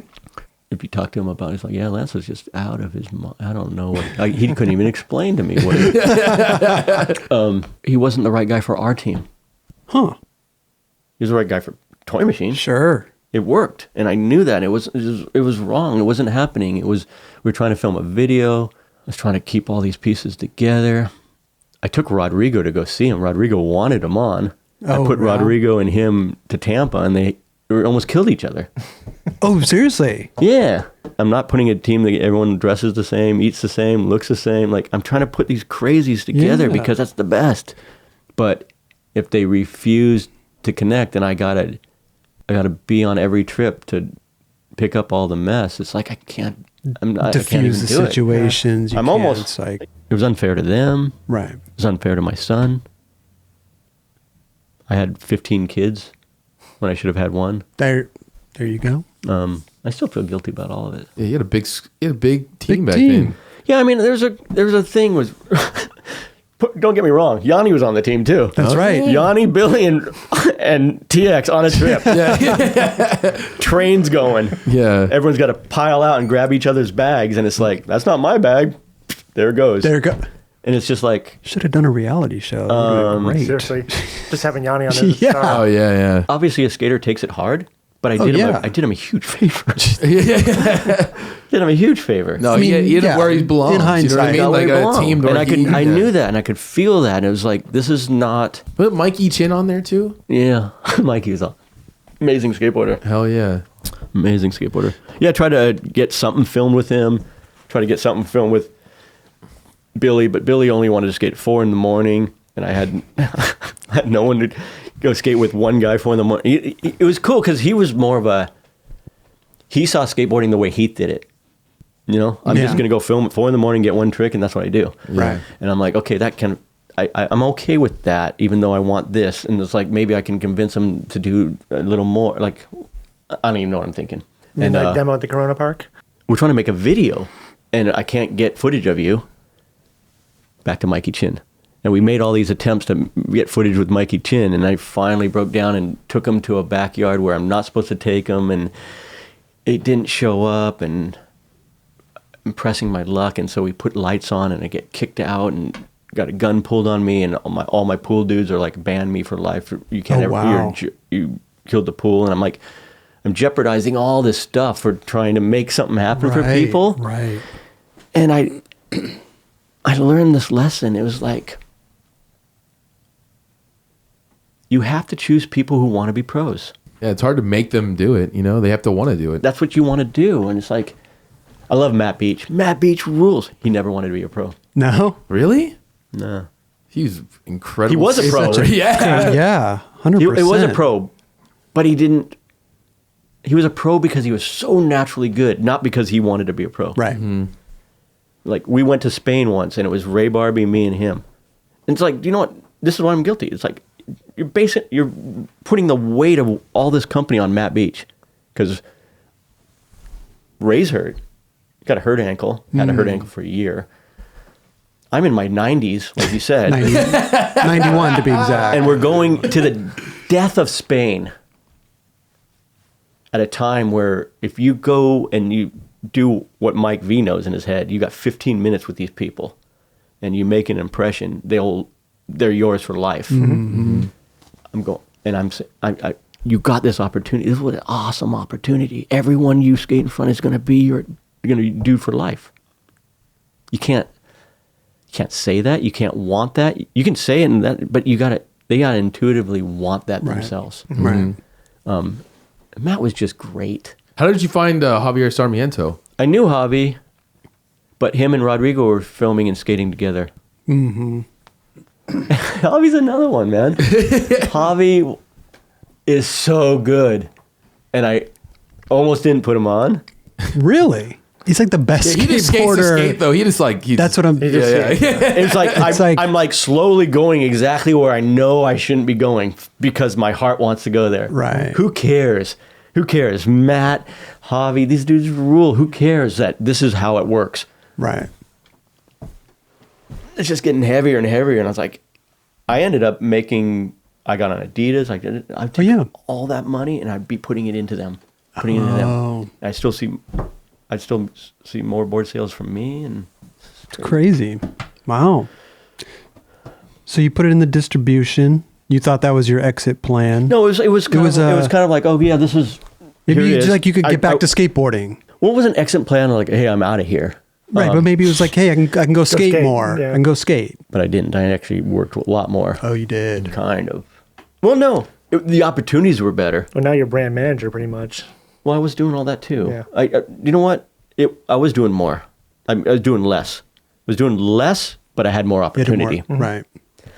But then Humphreys was coming and taking... Dude, Humphreys put so much money into that video. He did it all too, and all he really wanted was like, hey, can you make sure that it says I directed it, Right, produced it, or whatever. Crazy, great. And so we all collectively did this thing together. Everyone put their work in. I mean, going back to Matt or whatever, like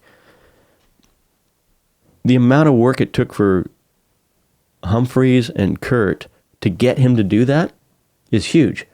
But he did the work. He did the skating. Hell yeah, he did. That skating was amazing. He did the skating. Yeah. But it tired them out too. And I'll argue he would do that again if he had those guys. And it's kind of like sometimes you have to figure it out yourself and want it yourself. It's true. Completely. It's true. Because when it kicks you down, because it will kick you down, it will just say, hey, do you know what? We decided we're not interested in you today. Either you're going to go figure it out and make them want you again. Because I've already had that happen to me like 4 or 5 times. We can't, there's no value in you guys. It makes me so mad to see like brands that I know said there's no value in people trying to put their stuff out again. Same. Yeah. Tony Hawk put his own board out because people would say there's no value in him. He owned the company. He paid for it. And his partner said, hey, do you know what? We got to stop making your board. How crazy is that? But Tony said, yeah, fine. I'll do the 900. You know, I'll just rely on what I got. My skateboarding. There you go. My progression. And Right. it comes around again. And skateboarding is great. Skateboarders are great. The firm was cool because of that, especially the relationships and all the things that happened. And Uyghur was... Oh, yeah, Uyghur. I love them, man. I thank them a ton because I feel they're one more piece of letting me do what I want to do. Yeah. And I'm not sure if I gave back as much as they gave me. But the brand thing's weird. Being a skater and an owner two different is things. a totally different understanding than being an owner or even a skater. Being on both sides There is you like, go. there's only a few people that really know it. I always thought that your brand should be dudes that are better than you. There you go. Yeah, sure. Not just Yeah. guys to promote you. Of course. I probably should have been the team manager rather than the owner. I should have taken Stacy's and George and Rocco's and everybody's. all their positions. Right. But I couldn't do that. Hey, you did it the way that you thought you should do Yeah, it. You know, it was that's the fun. end of the day. It was fun. You know. But you They all run the course, so it's like Yeah. I don't trip on it. It was listen, when 15 years is nothing to. when it was time was time. What was a deciding day? Were you just like, listen, I'm done? It was slow. This is No, it was a slow. It was slow. It was already Okay. see so. Jeremy Fox came to me and asked me to do Fury, the truck company, and was like, I think even at that time was like, you should stop doing the firm, just do this. Oh wow. I'm not going to do that. Yeah.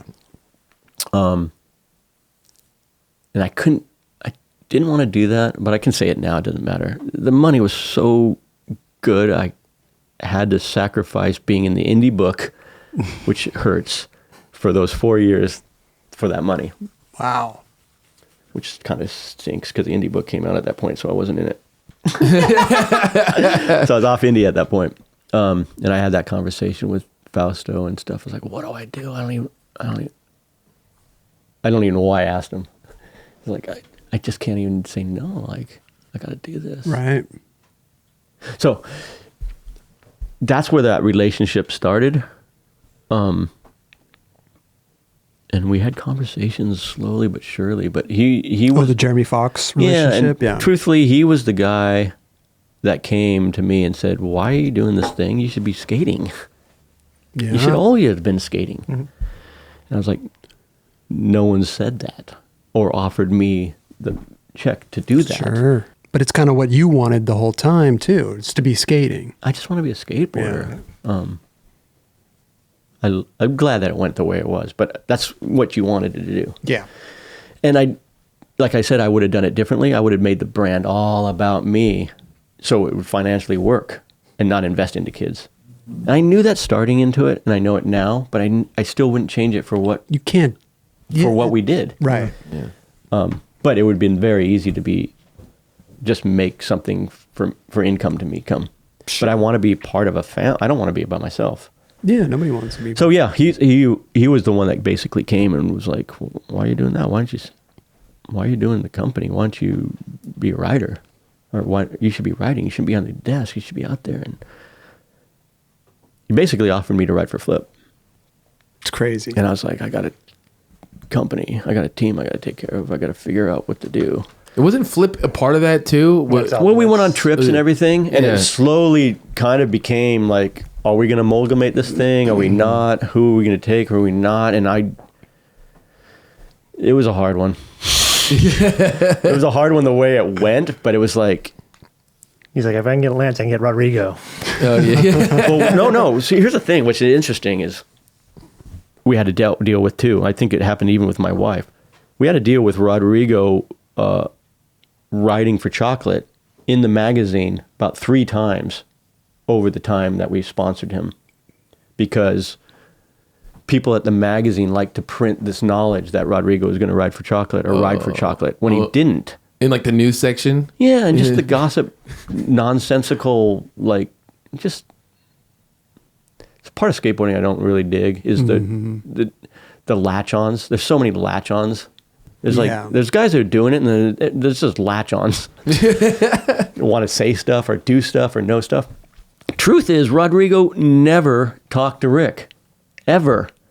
It was through Chico, it was through here, it was through, you probably know There was more about buddies, it. You right, know more yeah. about it than I do. I had heard that people were talking And to Rodrigo him, but it would come to wasn't me like, and say, hey, and Yeah. I'm like, and I would always have these conversations. Go skate with him. yeah. Go have that conversation. And I got the I don't think he ever had it. I don't know, actually. I love Rodrigo, and you know what? It's like, I look at and I see Rodrigo still making money, and I'm like very happy and proud. Dude, that's all I want. He's still killing it so hard, dude. And he gets to do it exactly the way he wants to do it, which is ultimately, I was trying to want him to do it the way I did it, which doesn't happen anymore. Like, no one does it that way anymore. Like, I used to try to get him to go skate with Costin all the time. And he was like, loved Costin, but he wouldn't skate with Costin. You probably know more. And I don't know how long you worked with S and stuff, but he was like... I mean, I used to travel with him from LRG trips and stuff like LRG, that. But I think that's later. Yeah, I think you might have talked to him after the firm was done. What's that? He might have talked to Chocolate maybe after. No. Done. Oh, yeah, no. So I actually made it happen. Oh, like one time I talked to Rick. Oh, okay. And Rick was like, the offer is basically out there, but he's never taken it, kind of thing or whatever. And I'm like, I basically negotiated talking to him. But at the same time, too, I think Rick and them, they were on the same thing of they're not going to try to take people. I think. And so it was this weird thing. And so I was like, I can't even remember, but I was like already knowing I'm working my way out or whatever. Like, I'm trying to figure it out. Yeah. Because I don't necessarily want to do another video, and I was like, I got to put another team together. I got to bring in 4 new dudes. These guys are going to hate it. I'll be honest. I was like, I wanted to get Louis, Curran, and Patrick Ryan. Oh, wow. And I'm like, Rodrigo's going to quit. It's like, how do you do this? How do you keep this is what you have to do. You have to keep moving this thing along. And it's a lot of work. And I was thinking, that's what I got to do. I got to bring these 3 kids in. That's what I want to do. And then Rodrigo at the same time, I was so almost at the point, like, why don't you just go ride for him instead of like putting us through a financial burden that you're making people think that, and we can't even sell your board. Right. You know, it's like, why don't you just go do it? And then he finally was like, I don't want to do it. And then Flip was like, why don't you ride for Flip? And I was like, why did you ask him to ride for Flip when I'm here? And they were like, oh, no, we didn't really. And I was like, he's like, why don't you guys all come here? Like, not all come, but why don't you, Rodrigo and Bob? And I was like, and then I talked to Rodrigo, and he was like, no, I don't want to do that. Let's do the firm. I was like, no, I'm done. But I got to figure Ray out. I got to figure Uyghur out. I got to figure Javi out. It's a tough one. Ray, we figured out.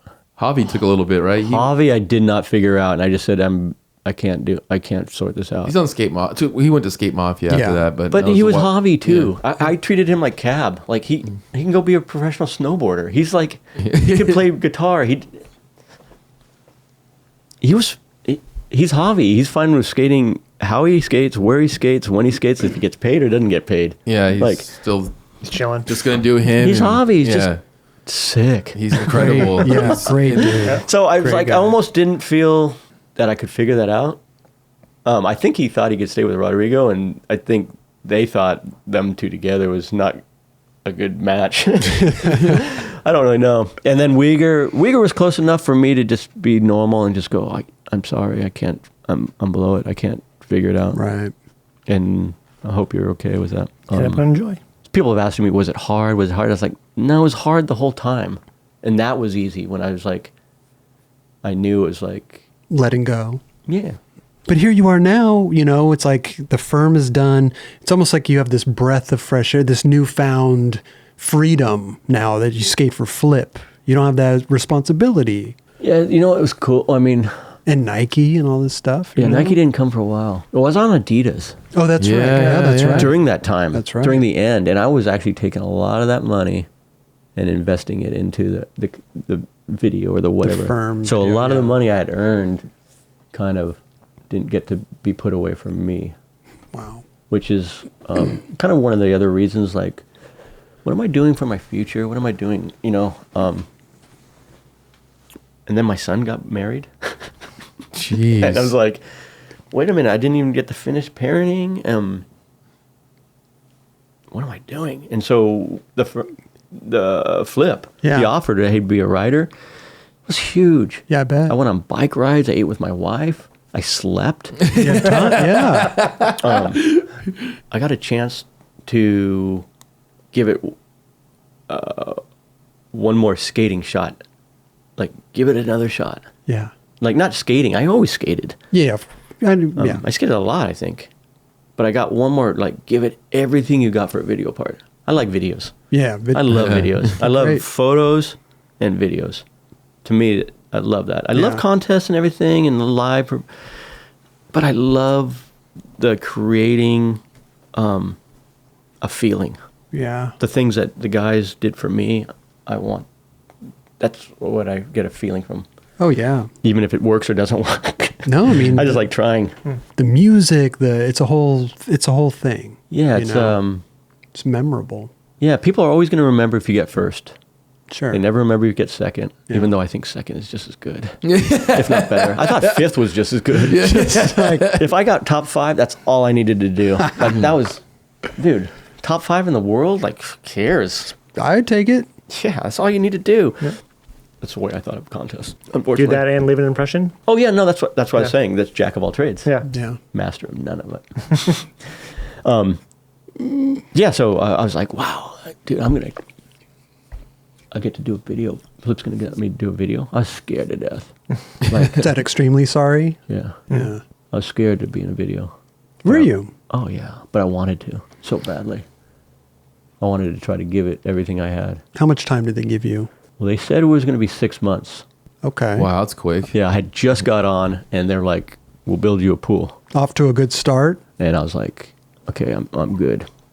Like I could. I think I got maybe 4 or 5 tricks filmed, and I had this Nike project with because I did get on Nike. I got on Nike at that point, so Okay. I was out as shoe sponsor for about 2 years, Oh. and nothing was happening. And I actually called Kevin. Hey, would you ever consider putting me on Nike? Really? You made the call. Yeah. Wow. I was gonna get back on Vans, and it was like I just didn't. It was like I didn't. There was nothing. That position was already taken by Cab. Mm-hmm. Like, you don't come in and get to take that position. You can take. It's just like whatever. I already learned. Like, whatever I already learned by being on Adidas. Like a position that other people think doesn't even exist could be really good. Sure. Sure. Yeah. Having shoes on Adidas that no one even knew I had a shoe actually paid really good. There you go. Perfect. You have to talk to Kevin or those or Hunter. But I think they were into it. Actually, I know they were into it, but they're, Sandy was the call. Sandy And- Bodecker. Yeah. Did you know Sandy? No. No. But I kind of got that was kind of the battle that battle is the right word. but Struggle. The conversation that they had to have with Okay. him. Oh, no, it can make sense because of this. Sure. Because he wrote him in the 80s. I have no idea what they said. But they came back and said, yeah, we can do it. Wow. Wow. And then after about a month or 2 or whatever, when I met Sandy and really talked to him about it, I got the impression that he was like, I really get it from the response. Oh, really? That has been come back to me. It's amazing. Ultimately, it's like people that provide ways for you to do what you love to do is huge. Absolutely. And that's all people are looking for, and not a lot of people get them out of the people that Yeah. try to get it. Yeah. So it's very super blessing. Of course, But man. I was like, okay, so I filmed 4 or 5 tricks. I can't even remember. Mm-hmm. And I get to do a project with Nike, which turns out to be the orange shoe with Craig, which I used because I always wanted to use that graphic that was on the board that I wrote in Bones Brigade video show that never really became a board, blah, blah, blah. Yeah. Oh. So I was filming this little video part thing with that, which was cool. My son's music was in it. Oh, cool. And then it was supposed to be a couple clips in this pool. And so it was getting late, and we had filmed everything else, and we were rushing to get the skate footage. Mm-hmm. I broke my arm. Which part of your arm? Snap this one. Right above the elbow. I was already started filming on the Flip video. I was really focused there. I was just there wasn't really going to be any skating in it. But I wanted it to have 2 or 3 really good tricks, because it was the same thing. I wanted to have something good in the video. This is I wanted to get 2 or 3 tricks. Light was getting short. I rushed, I was just being Lance like I always do. What'd you do? How'd you hurt it? I did a backside disaster. And I was trying to do other things, and it was like, Rush, can we get a photo too? And it's like, okay, let me just do this one, and I'll do that. And I had done it there a billion times, but I do them wrong a lot. Okay. Everyone has a way of doing certain tricks, and if you don't do it the way you do it, things can go wrong. 100%. So I do backside disasters like that. And I did the full on.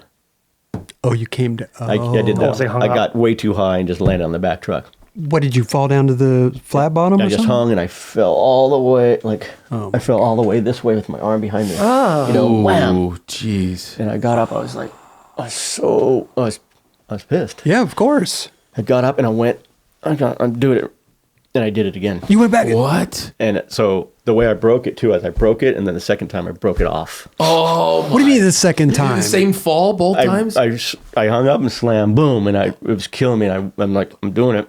And I went up and I did it again and hung up. You did the again. same thing again. Oh my God. Oh, jeez. You snapped it in half. It broke off. Yeah. It was like it broke, I guess. Oh my God. But the brake was like this. The brake goes like this and like this. So it's like a diagonal. the two brakes and there's a pie piece missing. Oh, jeez. So you didn't try it a third time? No, I was. No. I was really faint. I was super faint, and yeah. So that was that. Went to the hospital. Turned out I got a good flip ad out of it. There you, Oh, nice. there you go. Used out the video of me falling, and it says breaking records, crossed out breaking bone. I don't know what it said. I don't know what it said. But still, that's a And that sucked. 3 to 6 month So I injury or had to get a something. rod. Got a rod in your I arm. got a rod. Well, you only had 6 months to film for the Yep. Extremely Sorry video. Yep. And it took 9 months to heal. Oh, It wouldn't heal. It wouldn't grow. It wouldn't grow. It wouldn't grow. They almost took the rod out and wanted to start over.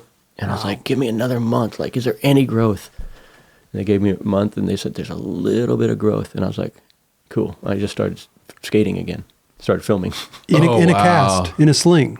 No, because they put the rod in. You don't have a sling. Oh, when they put the rod in, Yeah, you don't it's just- have Yeah, they just like don't. So they're looking for twist growth it. Don't do whatever. for yeah, the rod to take. the bones have to connect. Yeah. For it to grow. Okay. So the rod's in there holding it, but you can twist it or snap it unless it grows around it. Yeah. And Okay. because it was a pie piece, the two healthy pieces weren't touching.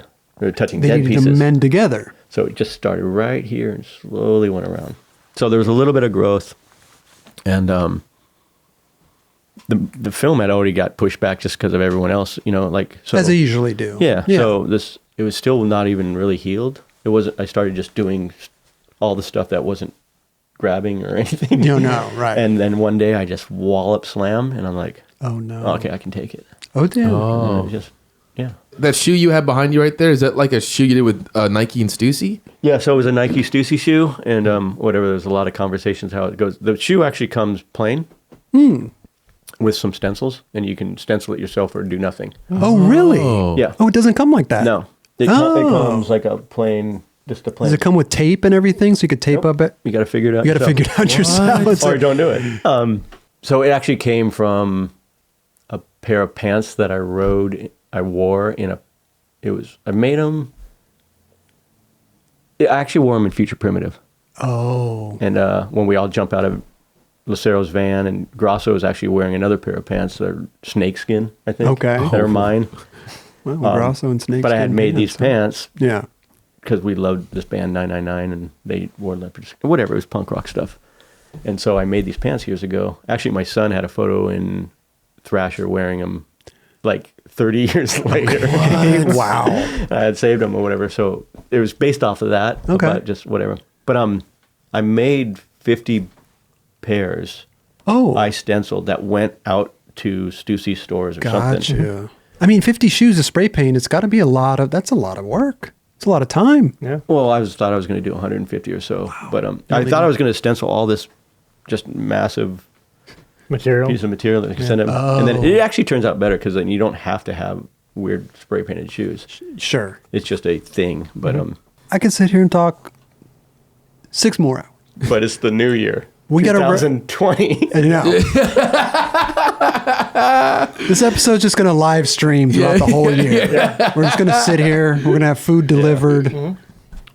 We'll go take turns napping. It'll be great. Thanks so much, man. It was it's awesome. Like I said, I could sit here for another 6 hours, 8 hours, 10 hours. Here, it's over. That's what I'm trying to say. It's over. Yeah, you got to go, Lance. No, Kelly. No, can we give you some 9 Club if you do a shirt or something, or a mug? You drink coffee, tea. What kind of tea? Earl Grey. Oh, it was all English breakfast, but I resorted PG tips. I've completely resorted to green tea now. I'm not even in British anymore. Green tea? Because caffeine keeps me up. So I stopped bringing... And I don't want to drink as much milk and sugar anymore, so I've gone to green tea. I used to do PG tips, milk, sugar. It's okay to drink green tea. My British license has been revoked. Well, I'm sure there's some Brits that drink green tea. Thanks so much for bringing me on, man. Yeah, oh, yeah. Please grab him a mug and a couple things. What size t-shirt? Triple extra large. Triple XL? I'm kind of a big dude. No, XL. Get him a quadruple so we could probably XL. Grow into it. Or an L. I don't know. Working out, green tea. What kind of green tea? What is this? What is the brand? What do you do? You know what? I don't even buy it. I don't buy it. I don't know. You just grab the tea bag out. And she's the one that came up with that theory, like it is good for less caffeine and better for you. And it was just more about milk. Some people put a little bit of milk in the green tea too. It's good too. Yeah. We didn't talk about ban this. Please talk about it. So many. It's insanity. Ban this. Ban this. No, it's just the part where you, Owen, Neil. Oh gosh. Awesome. It was like one of the best segments ever. When done. What? Yeah. Say when they're skating inside the house. Oh, inside the house. Oh, and Neil and I. Yeah. That's all Stacy wanting. He inspired Bam to like build a skate park inside of his house. Just Neil. We didn't get into Neil. He was like, I mean, you guys know Gons, but before Gons, it was Neil. Their brains that's their brains. They see the world differently, and Neil Blender is amazing. Yeah. And he was kind of like, so we're all these kids in these different parks, and he kind of was at Big O, which was a kind of a punk rock park. Okay. And I think he kind of didn't really fit or want to fit there. And then Whittier was kind of like, we were more like we were kind of like the fans of skateboarding and nerds. Okay. But we were all kind of just weird, and we all like clicked together as kind of weird, where, Dogtown was like, we're OGs, we invented the thing. Badlands was like, we're bigger and badder than you. San Diego is more like, we're technically the best. And Big O was kind of punk, and like Whittier was like, yeah, we run the thing. Okay. And we know it, and we're arrogant and lame and cocky and weird, but we don't say that. But now we can say it. Right, now we were just weird. Like, oh, you guys are all weirdos and stuff. But Neil was like the lead of it, man. He just saw the world differently. Yeah. And he did so many interesting, rad things that became the standard of skateboarding. Right. He'd draw pictures of something, and years later, it would become something. And like the everybody does the in the contest where he stops and spray paints on the wall. That drawing, everybody loves that. So you know what the fakey everybody is? Fakey everybody. You know that trick? No. You know the fakey good buddy? Have you heard of? I've heard of the good buddy. Have you heard of good buddy? Yeah. Trick called the good buddy. This is vertical stuff. You've heard of good buddy? Yeah. So good buddy is where you go up backwards. It's I can't even explain it. It's like it's not even worth explaining to street minds because it's terrible. But it's a fakey hand plant, and it can't really be done good, to be honest. Mm-hmm. Okay. It really can't. But Neil used to make films and Super 8s and stuff, and he'd play films, and then he'd play them backwards. And so he played inverts. And he thought, like, he would look at this stuff, and he would try to, like, think things could be done. So he wanted to go up backwards into an invert. Like, so he'd play an invert and coming down, he was like, oh, I can come up and go up into an invert. Instead of, invert. Right. Invert. He was playing it back. Oh, I can push up and go up. And he was doing stalled inverts. And so he tried it. And he found out that you can't get up there. No. But this is at a time when there's like 3 tricks to do when you're going backwards, right? So he was trying this to learn this before a contest. Okay. I'm probably making all this up, but Neil won't see it, so it's cool. He watches the show all the time. Oh, so Neil, come on the show. You got to come on the show. They want you on the show. Absolutely. It's going to be the best show ever, and you can just talk about how none of us know what we're talking about. So he was trying to get up. It was total Neil, and we knew we're in the inner circle of kind of knowing. Okay. If that makes sense. Sure. Because we're arrogant. He was trying to push up into a full invert. And he tried it a bunch one night and everything. He probably wanted to do it for this contest. Okay. He realized, I'm never going to do it. I can't do it right, whatever. Turns out the next contest, half the contestants are doing rock fakies and then going bank, bank. Little ones. Yeah. Everyone had learned his trick. The next day. Yeah, or but the next contest. This is not his trick. Bank. His trick was going up. He was doing going, right. And he was going, it can't be done. It can't be done. Everyone was like, we're doing Neil's trick. Yeah. And so he's like, oh, great. The fakey everybody. And so the fakey everybody or the good buddy is a version of it is a trick that people do proudly today, but don't know it actually means that you're doing something wrong and it can't be done right and you're all doing it. That's incredible. Wow. That is incredible. Pretty funny. That's great. There's millions of stories like that from Neil. What are the chances Neil will come on the show? Huh? What are the chances? Let me call him. 9. Are you going to really call him right now? What are the chances he's going to answer my phone call? No. 1 to 10. 1 being the least, 10. Where does Neil fall in that? I don't know. I think I almost tried to bring Lucero with me. Oh, really? As a cop out. Hey, let's just do John and I together. And so... we'll get to John eventually. If you got Neil in some sort of safe thing for about 4 minutes, he might do it. 4 minutes. That'll be our shortest episode ever. I don't know. I can't speak for Neil. I know. He's a... But you know him the best, though. We'd rather just have a clip of him just sitting in a chair. Yeah. I don't think anything's impossible. Sure. I don't think he'd see a reason to do it. Right. That's the hardest thing for him. Yeah. And so he would go like, that's really far. End of story. End of story. Yeah. I can relate, man. But we can... I don't know. I think he can make things happen. Yeah. You skate with. If you ever just put it in his ear. What time is it? It's 10:50. I'll call him in like 2 hours. He'd be getting up. Okay. Okay. But listen, Lance, we want to give you some 9 Club stuff. Oh, listen, thank you. The Switch Flip Manny has been here. Oh, it's a cup. You returned the favor, and I'm returning it back to you. There's a mug you can drink your green tea out of. Awesome. Thanks so much. And of course, there's your show's rad. I love you guys' show. Thank you so It's much, cool. Lance. And That means a lot. Has there anyone come on and said, hey, here's how you can make your show better? I don't really like all it. the time. Yeah. No way. Totally. There's a shirt for you, the 9 Club shirt. It's a long sleeve. Oh, a long sleeve. Yep. Awesome. But yeah, people have their ideas. Lance, people say, oh, you could do this, you could do that. It's fine. That's different it's fine. than saying... There's a beanie.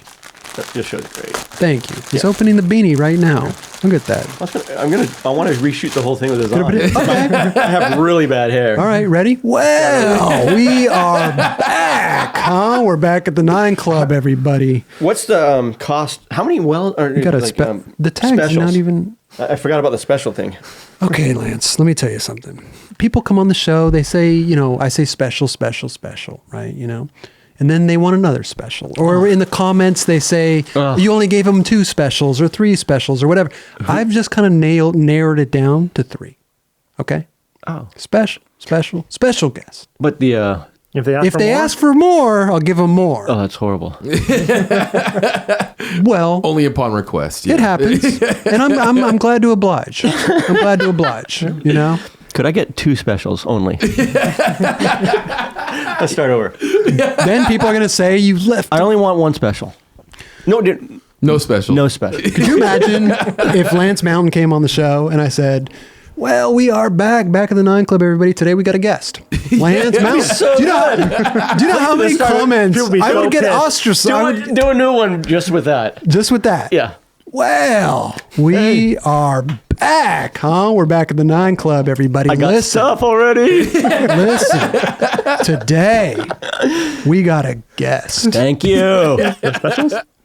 We got a guest. Supposed to mention it. Guest. Okay. I should Guest. go to sleep. How about 3 guests? This is cool. I've narrowed it down to 3. Okay. Um, Just to let you know. Lance, it's been an honor and a pleasure. Thank you so much for coming you, by. Lance. So much. All the great Yeah. stories, all the great everything. we got to be a part of the best part. Is there anything you want to tell us? I don't know. Anything that you've never told anybody before? Any breaking, groundbreaking, news? any exclusives? Can you do an intro to 4-in-1 for us? Welcome to 4-in-1. I don't even know.